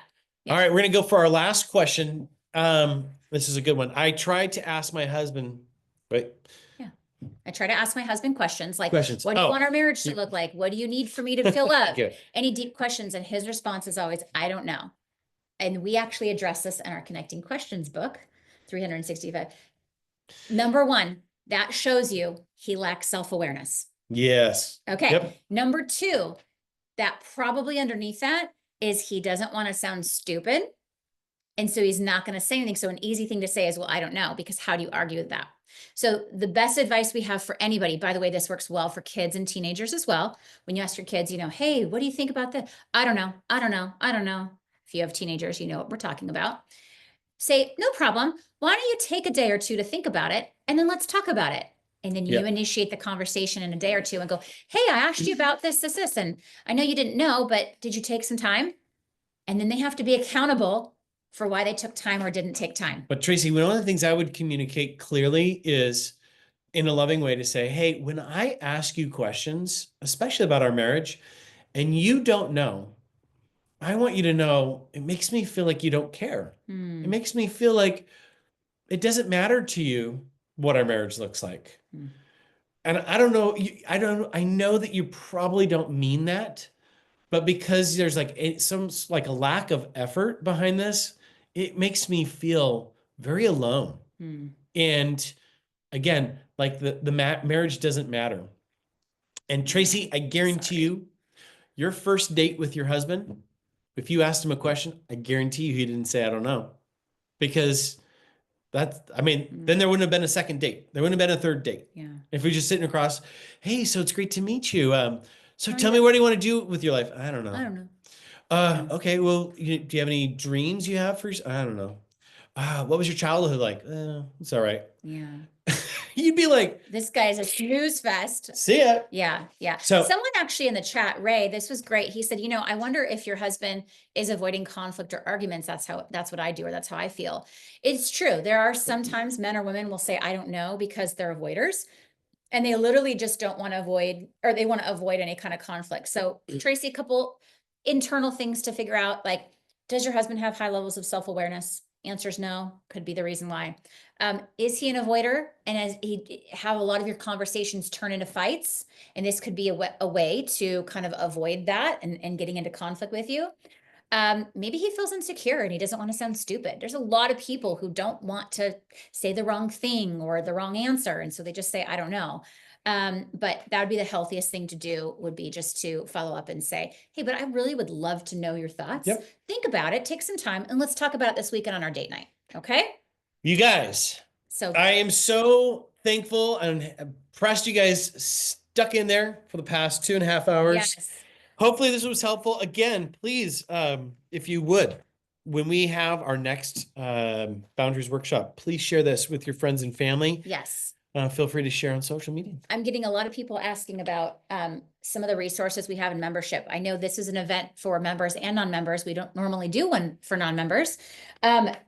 All of the dealing with resentment course, better boundaries course. We have a whole great video on how to create a boundary together with your spouse, like together to work. That's creating boundaries there. So if you are in this watching with your husband or wife and you're like, well, we want to make a boundary together, we walk you through the 5 steps. So that's totally something different.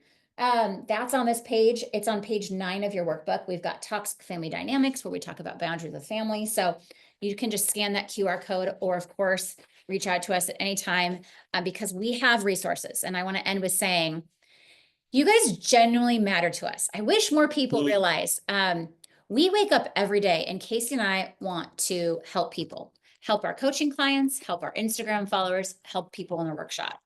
And we don't want to help the people that don't want help, Because there's a lot of people who who DM us, and they like just vent, but they don't actually really want the help. And we've really gotten a lot stricter with that because it was taking up so much of my time, personal boundary, where I really want to work with people who want the help.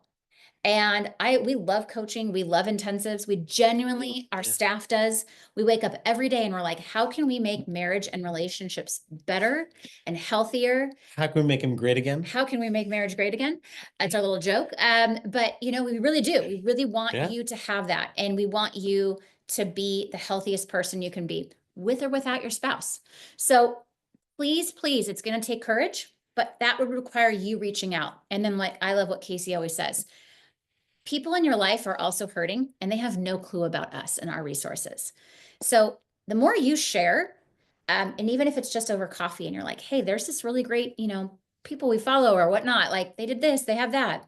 You'd be shocked at how many people, word of mouth, we've grown because of that. And so we just thank you guys. We're proud of you. Keep learning, keep growing. And of course, if there's any follow-up questions, you can email us and we're happy to get back to you at help@marriage365.com. I want to make sure I said that right.